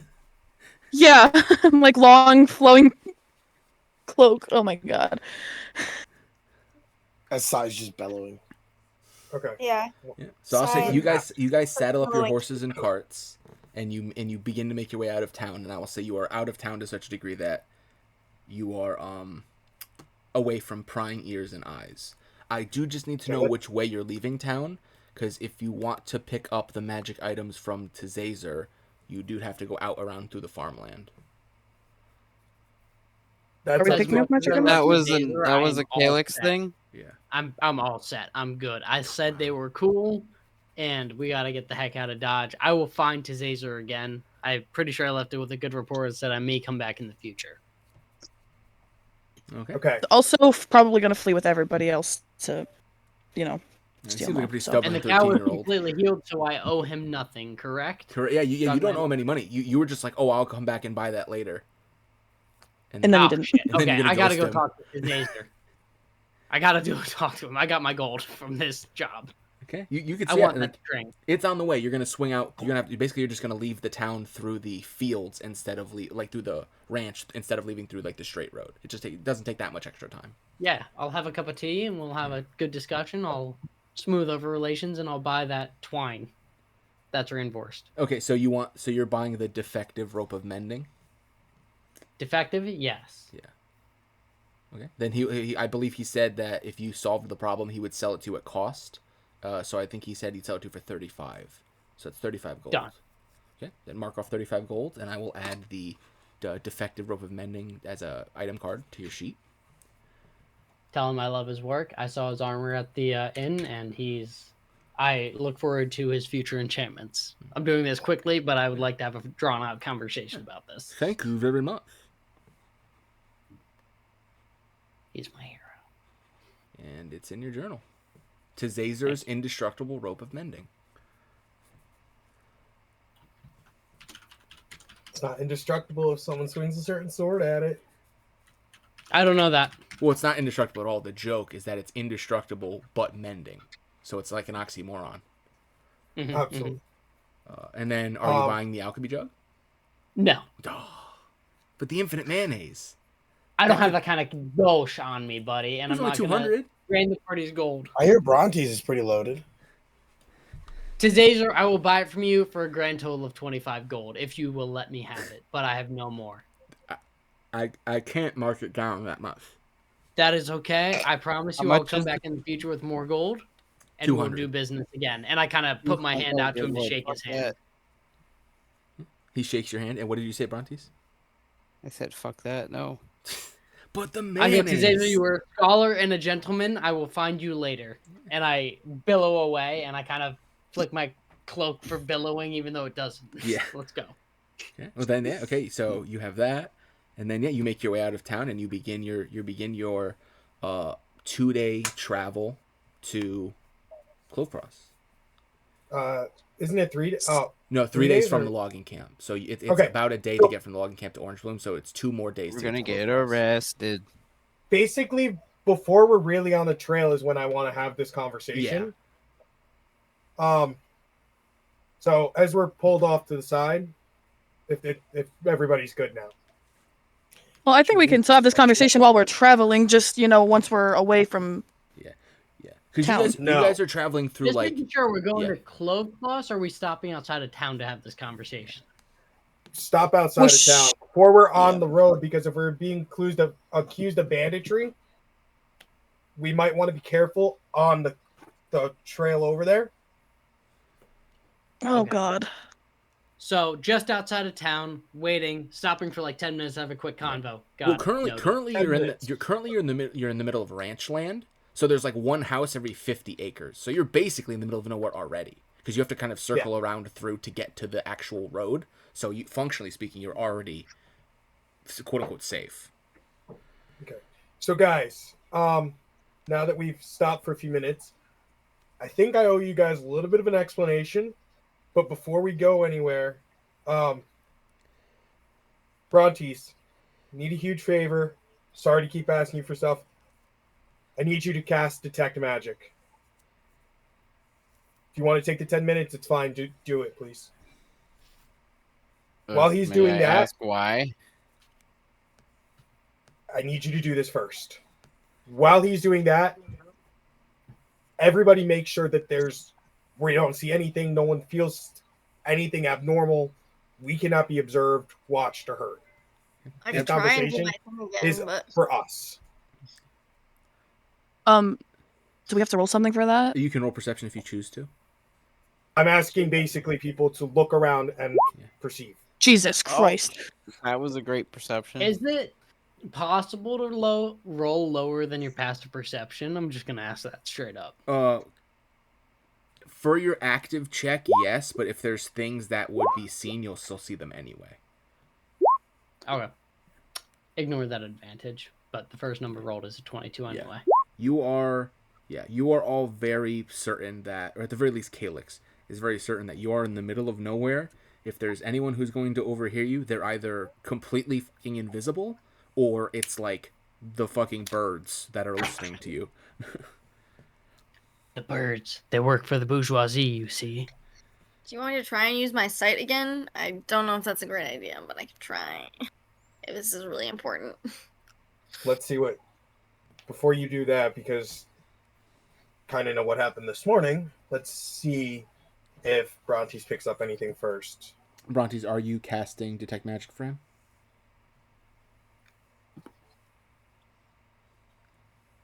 Yes. Okay.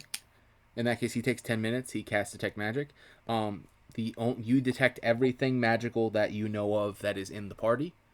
The only difference now that you notice is that the innate magical aura that like you have come to associate with sorcerers like Sai, you notice the one that Flower had is noticeably larger.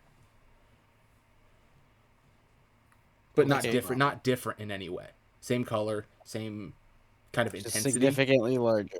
Yeah, it's like in larger in a capacity sense, not like a explosion. So sense. she's pulling a Grinch.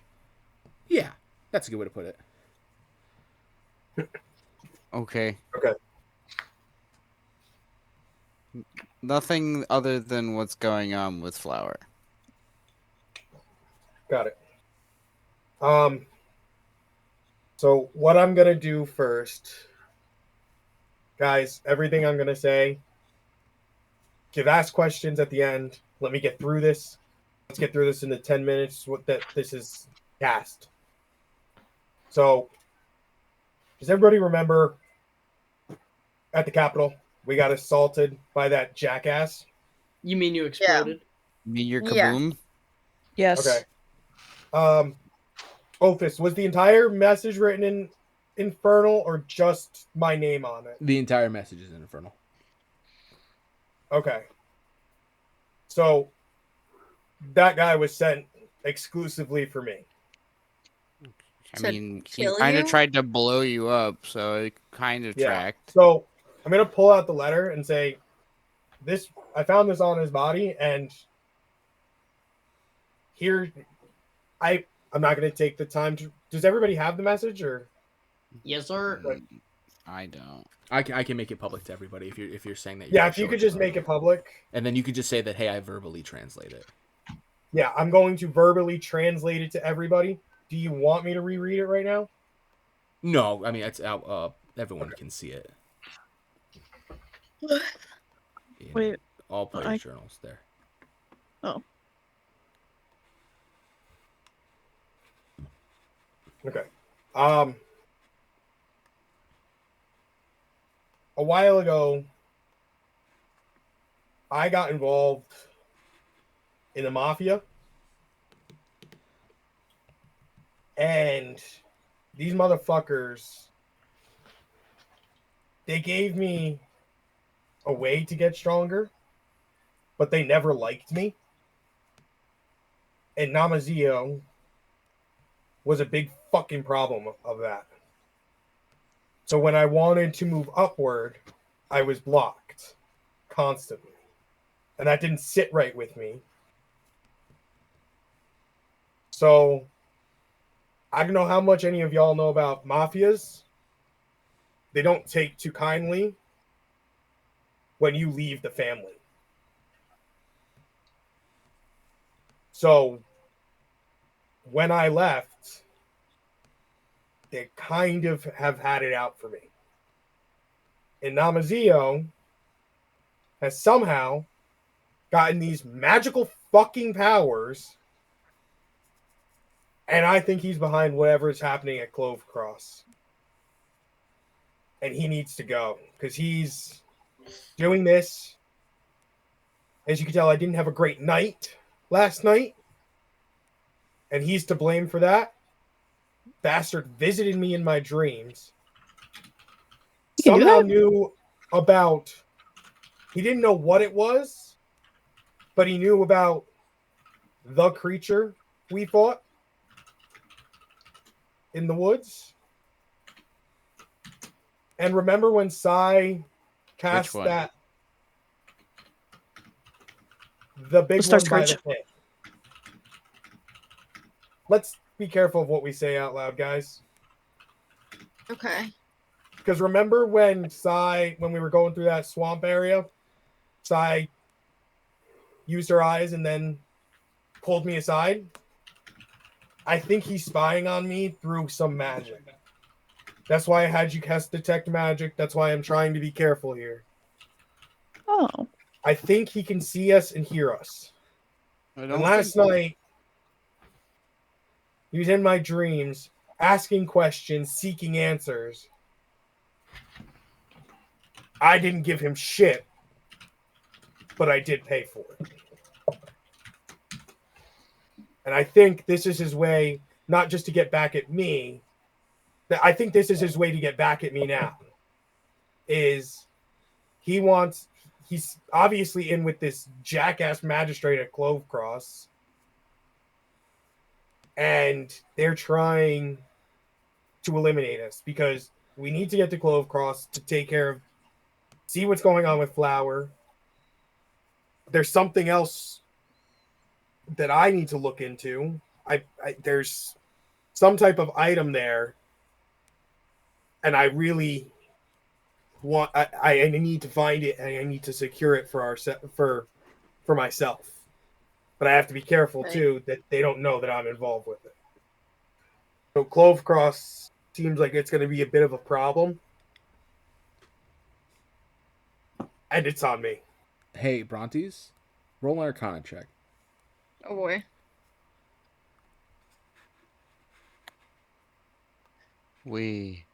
The suspense.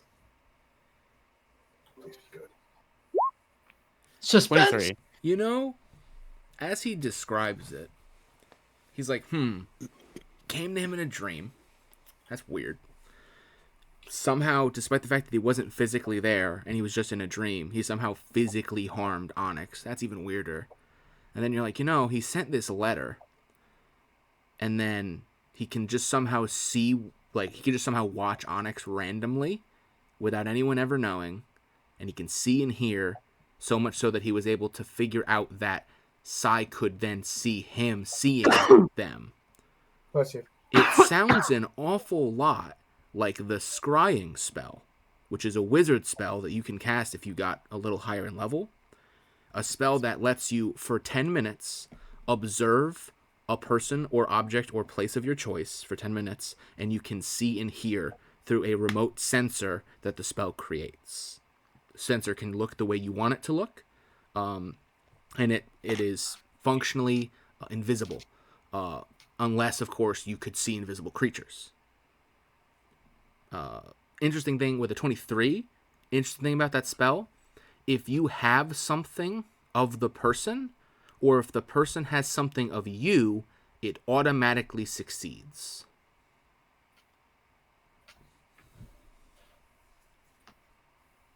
So, that's... This is currently happening in Brontes' mind. I know, I can't say shit. Cut that out. I don't want to cuss. So that's pretty weird. Is it? Hell, I'll even give you this one with a 23. The whole dream thing, man, that sounds a lot like the dream spell, which is also a wizard spell that you could cast if you got a little higher in level, where you can reach out to people who are sleeping, so long as they're not an elf, because elves don't dream because they don't sleep because they trance. But you could reach out to them in their dreams, and you can create and modify the dream in any way you want for 8 hours, like 8 physical hours. However, if you so choose, you have the option to turn the dream spell into the spell Nightmare, where you can instill saves, or you don't know what saves are, but you can test the mental limits of the target. And if they fail those tests, they are pained physically, like through the meta-ness of the magic. As a result of this, it disturbs their sleeping patterns, and it basically tanks them for the night.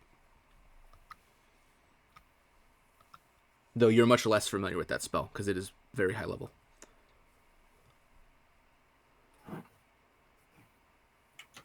Cool. I'll relay all of that general knowledge of a 23 to Onyx for his certain predicament that he had last night. So, Motherfucker has magic now? do you think Did you not have it before? He could, getting rid of the Judging- letter? Because I don't know if he has anything of yours, but the only thing you have of his, to my knowledge, is the letter. Yeah. that's a good point. You could So I also would assume that he himself might not have the magic. He could have employed a high-level mage if he is head of a mafia like you say he is. So so he could use those spells and through He can someone have. else? Couldn't he have the wizard cast the spell for him? No, the target is self. So that.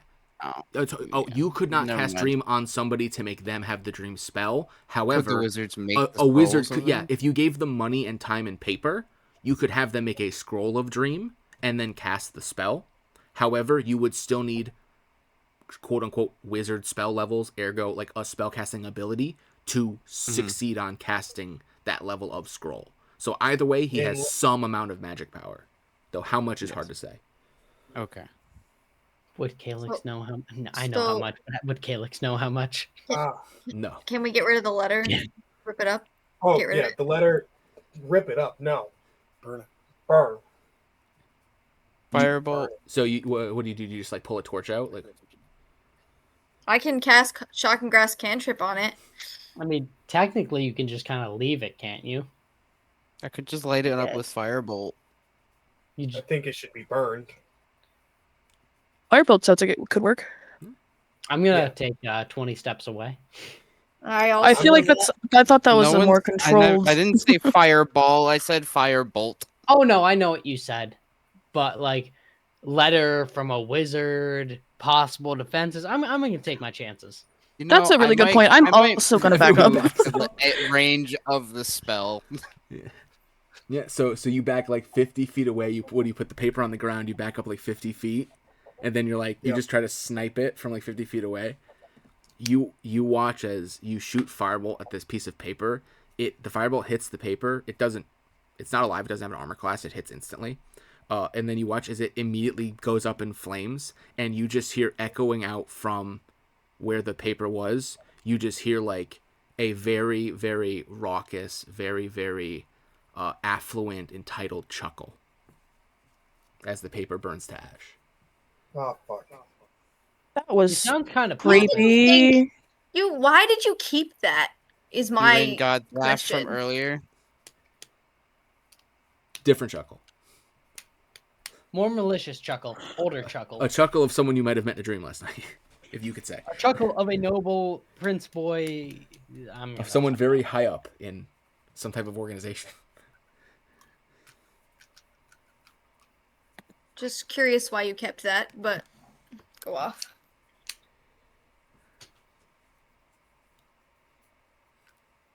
Anyways, with all of that unpacked, anybody else? Anyone else got any trauma? Anyone else got any skeletons in the closet we need to know about? Before we I go to think Clove's we- Cross? Mafia coming after Speaking me. of which, and I turn my attention to Flower, it's like, your sister lives in Clove Cross, doesn't she? She nods vigorously. Mm-hmm, Who is your sister? I'm just gonna glare at Flower You for a mean second. Effie? Yes. Then she nods. She goes, yeah, that's her name. Because you asked who. Like, what about Effie? Like, what's she like? She cool? She, like, looks at you. And then, like, you could tell it's like she goes to speak. Like, she's going to recall a memory. And then it's just like, she kind of freezes up. And then she goes, I don't remember.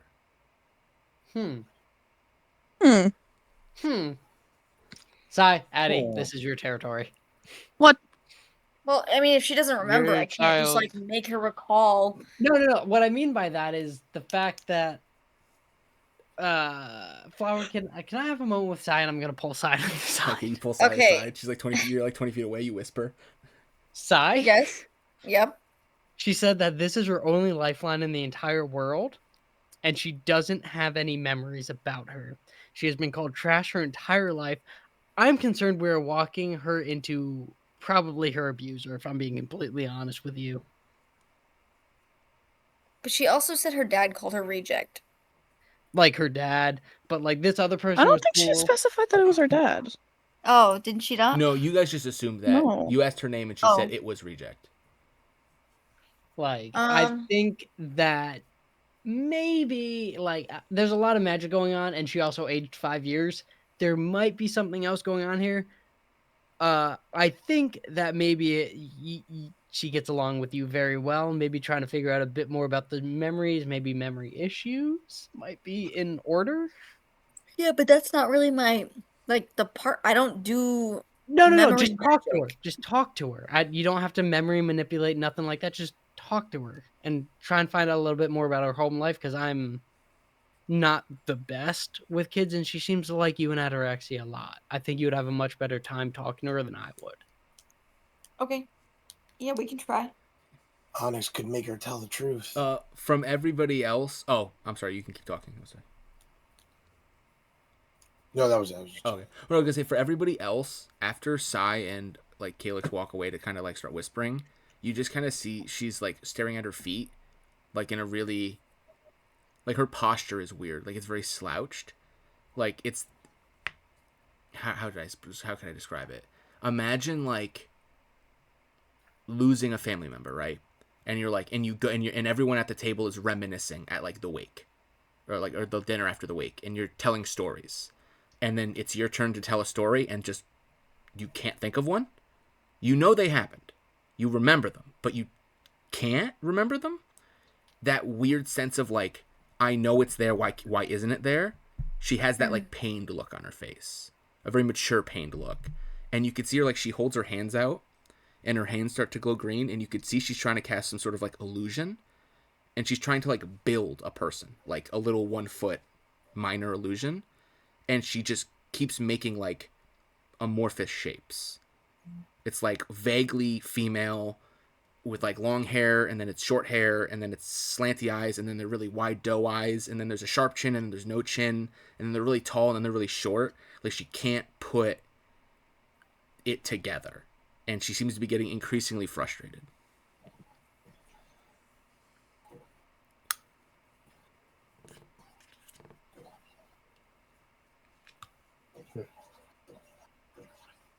You guys got this. I believe in you.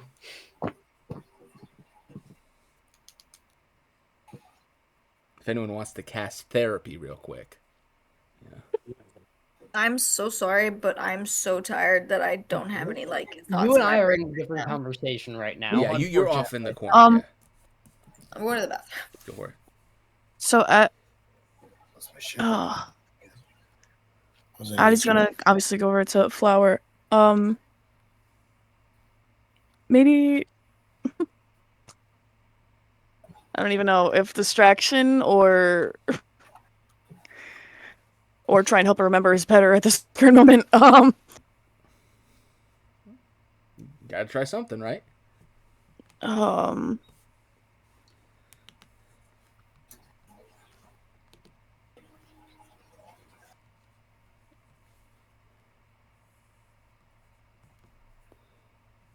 What is the last memory you have before you met us?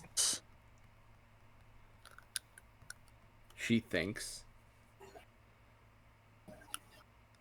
And then she'll say like, the weird guy in the cave. Okay, so you remember him. Do you remember anything before that?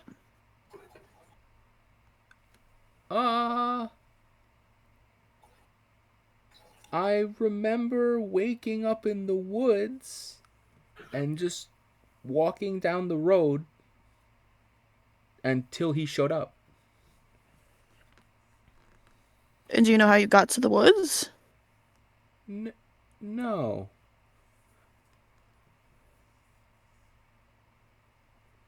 And do you have any memories before that? And then she makes that pained look again, and she's like, I think so. But I can't remember.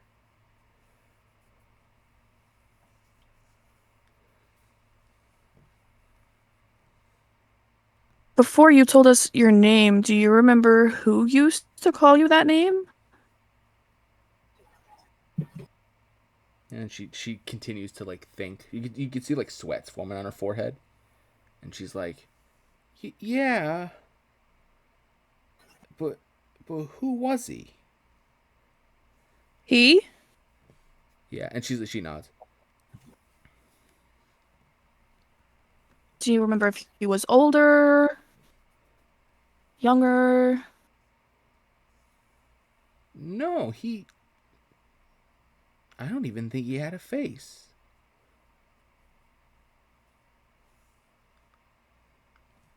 And she seems to be spiraling. Her sweating increases. You see her breathing increase. She's getting kind of flush. Addie's gonna place her hands like on her shoulders and go, "Okay, take a deep breath. We don't need to worry about this right now. It's okay. You had a lot happen to you. It's totally normal for you to forget. It's okay."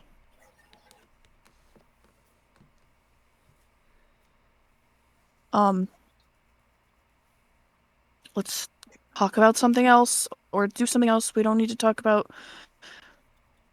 your past, about your sister or anything right now. Okay. You could see she's kind of like fighting back tears, but she nods. And at this point, this is when Calyx and Sai would walk back over. Hell yeah, we're back. Hey. I'm gonna just give them a look and like shake my head no slightly, like don't ask.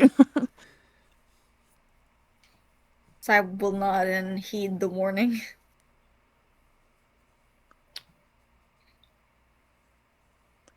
Hey, Flower, want some jerky? Yeah, I bought a stick of jerky. A shaky hand will reach out and take it, and she begins nibbling on it slowly. You know, I'm pretty sure that might be Sai's favorite food. What do you think? No, it's just a good snack. I'm going to stare at her hard, and I'm going to Flower react. Sai giggles. Flower giggles slightly. Yeah, I think she's full of it too. Yeah. Hey, Sai, go get the jerky. And I'm gonna throw it directly at her. I'm not gonna throw it over. I'm gonna throw it directly at her so she can catch it easily. I thought you were throwing. I thought you were throwing it over her head like a dog. Like, go fetch. Yeah, that's what I thought. I was literally gonna have. I was literally gonna shock and grasp me, and I might die. Yeah. I was literally gonna like have Sai stare Calyx dead in the eye and try and intimidate him, and then draw a mustache on him. So you go to look intimidating on him, and then a piece of jerky hits you in the face.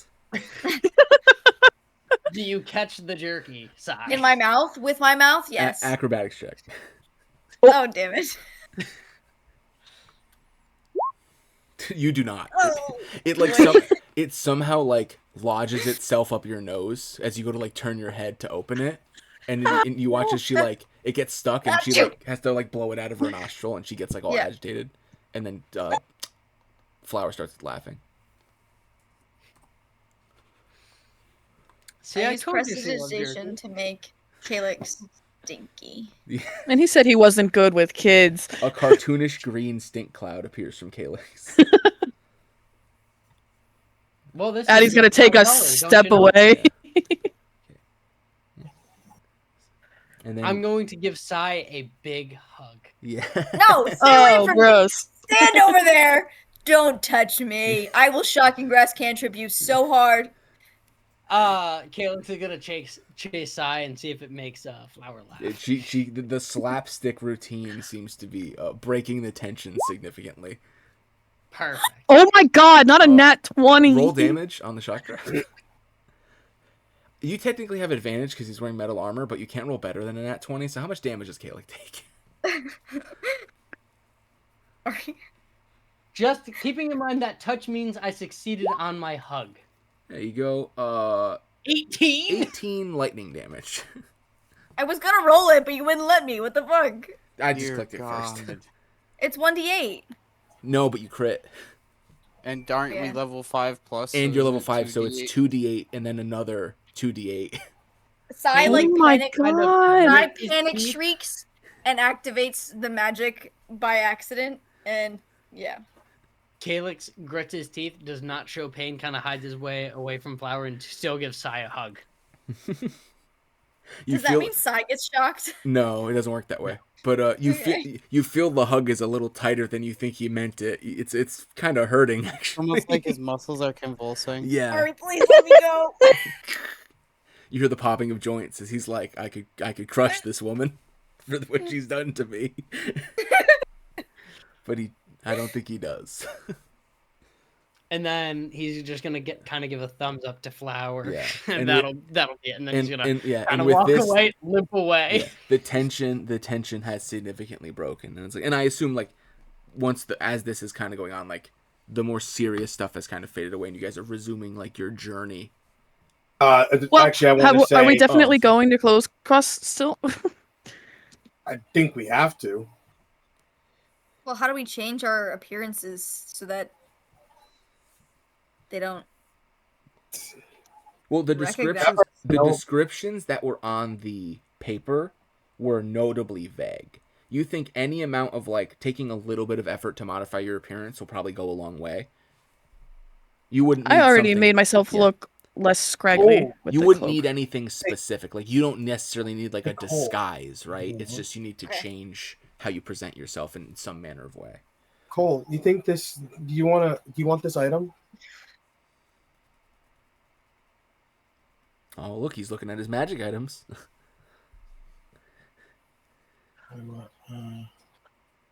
But can I tell that Onyx was injured? Like, can I offer to heal him, or like, can I not tell because he said he had tried to hide it?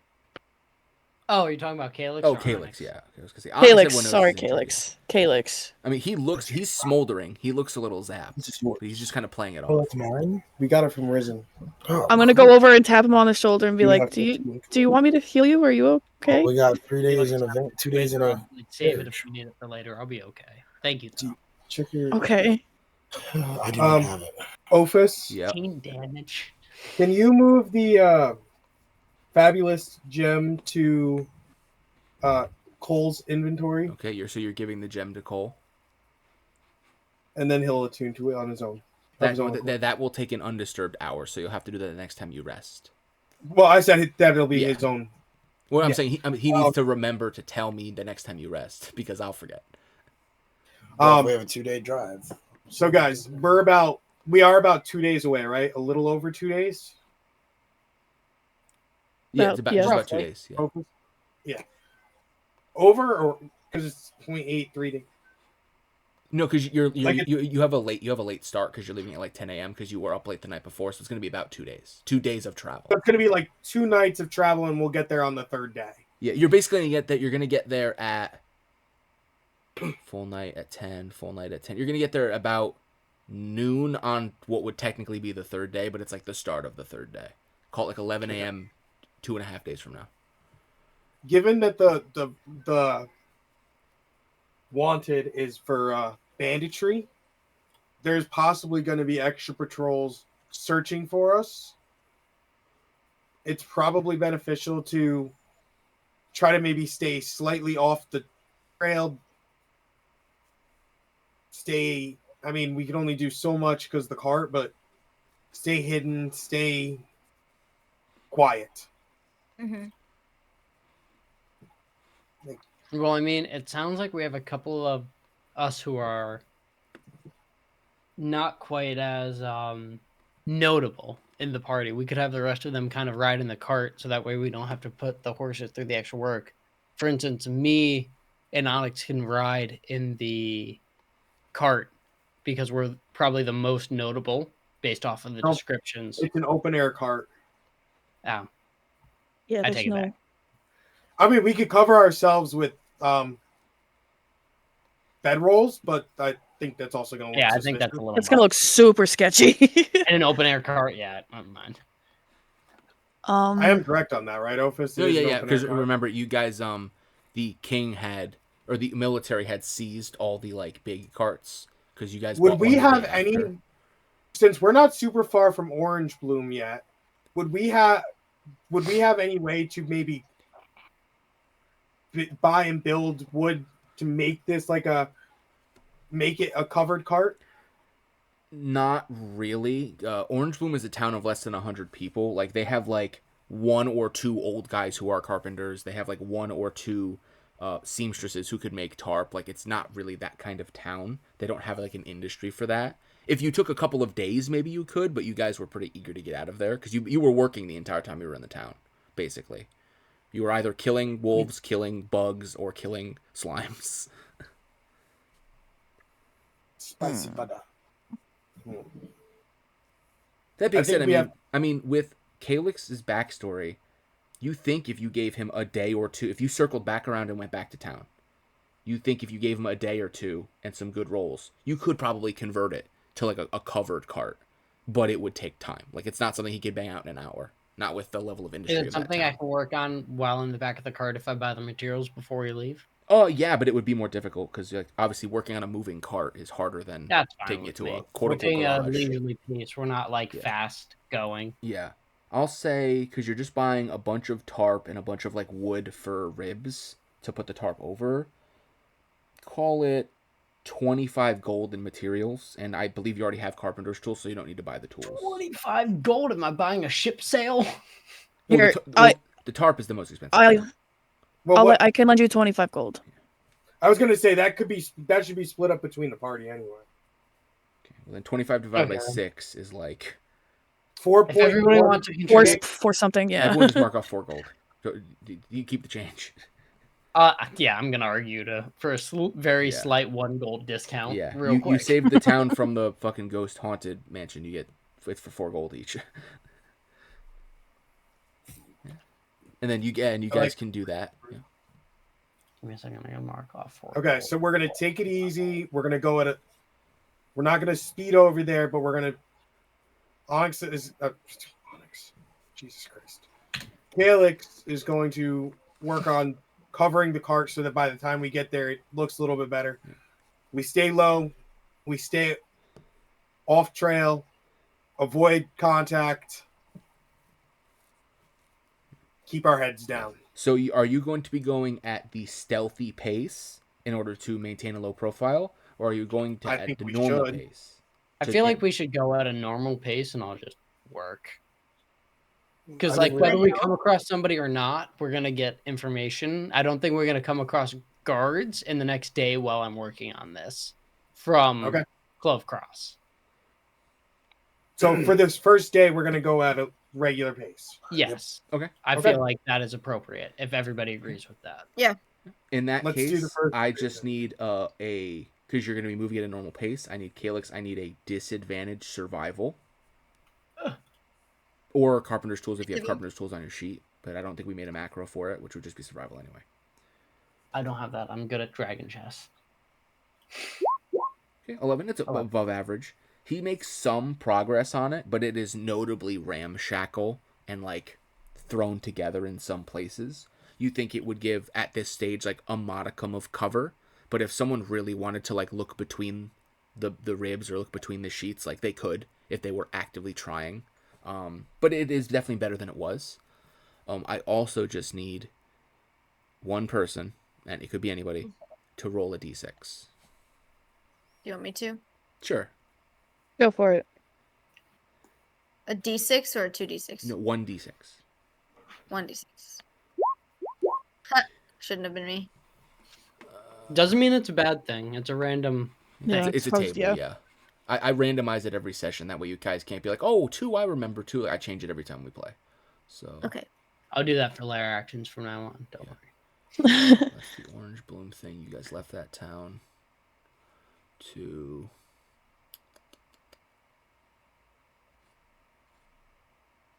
roll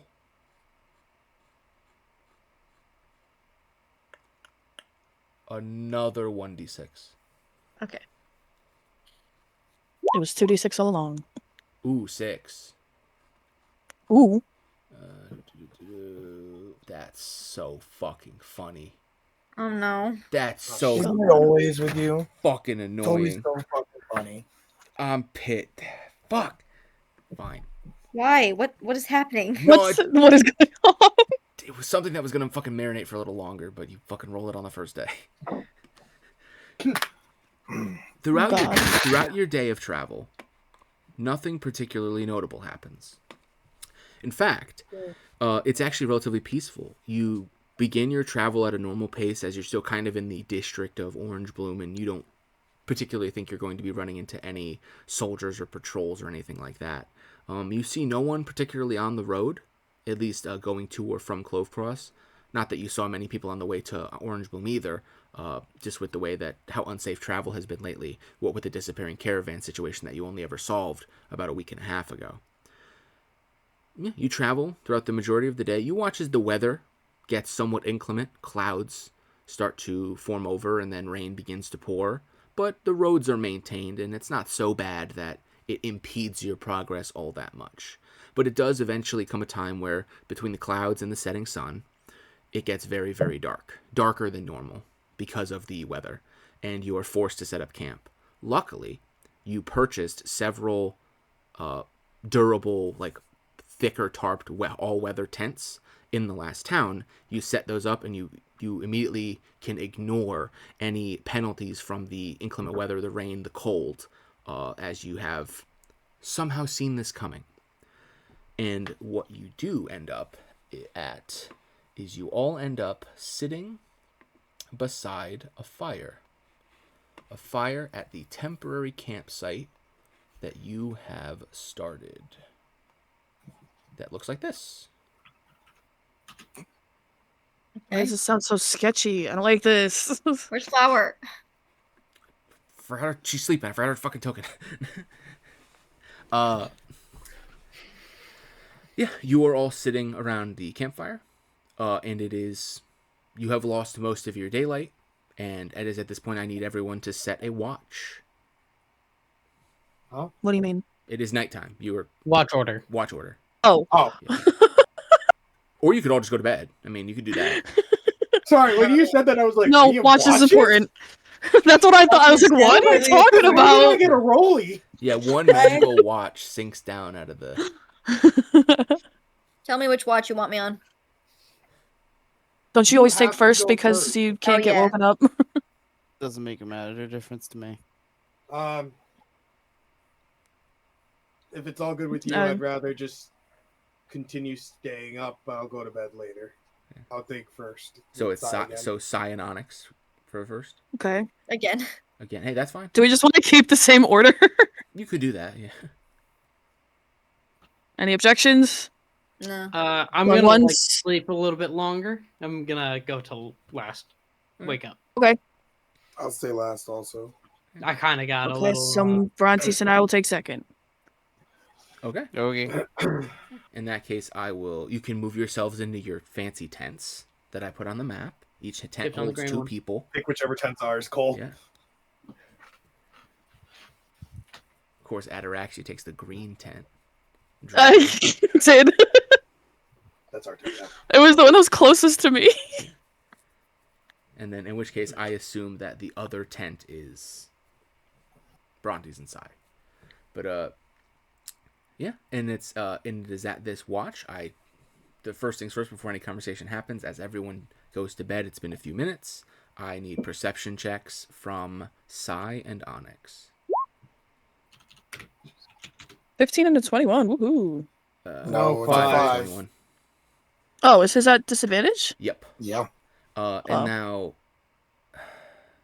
she is killing my fun today. Okay. Oh, but we started out freaking losing to butter. Sai, you are, for some reason, locked in tonight.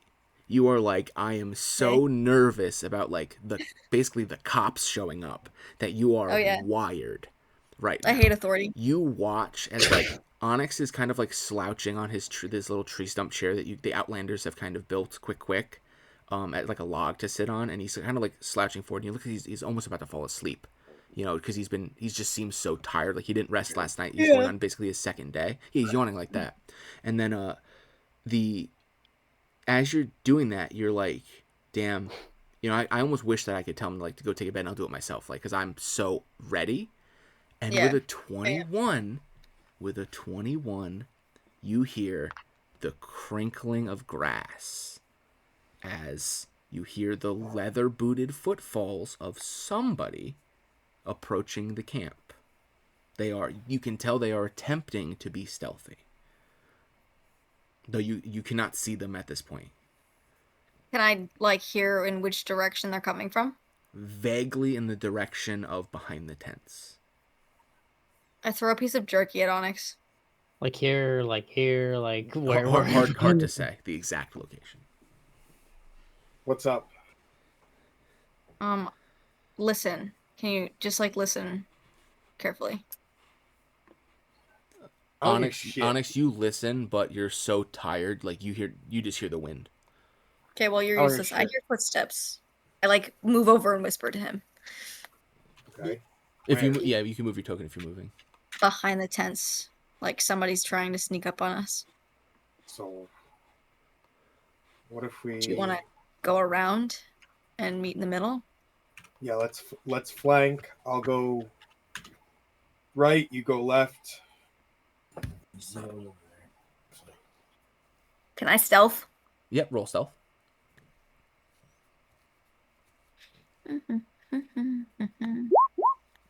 Damn. I technically rolled stealth at disadvantage. I'm already... You would already be at disadvantage, but yeah, you could roll stealth at disadvantage.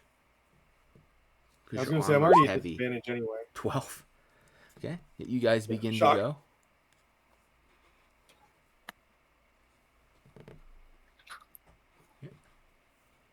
Gotta wake up the people in the tents with those stealths. Yeah. As you round... stop moving. As you round the sides of the tents... I can't fucking believe this. I'm so pissed. As you round the tents, you see directly behind the tent, you see these two. What?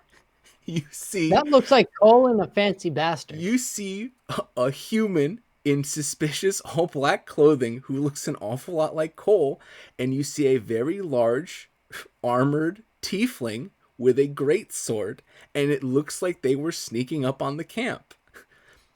It looks like they heard you.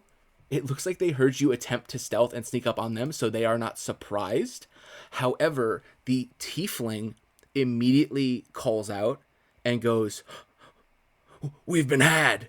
And then you watch as from the edge of the light of the fire, you see from the bushes a blue tiefling, a very rough orc,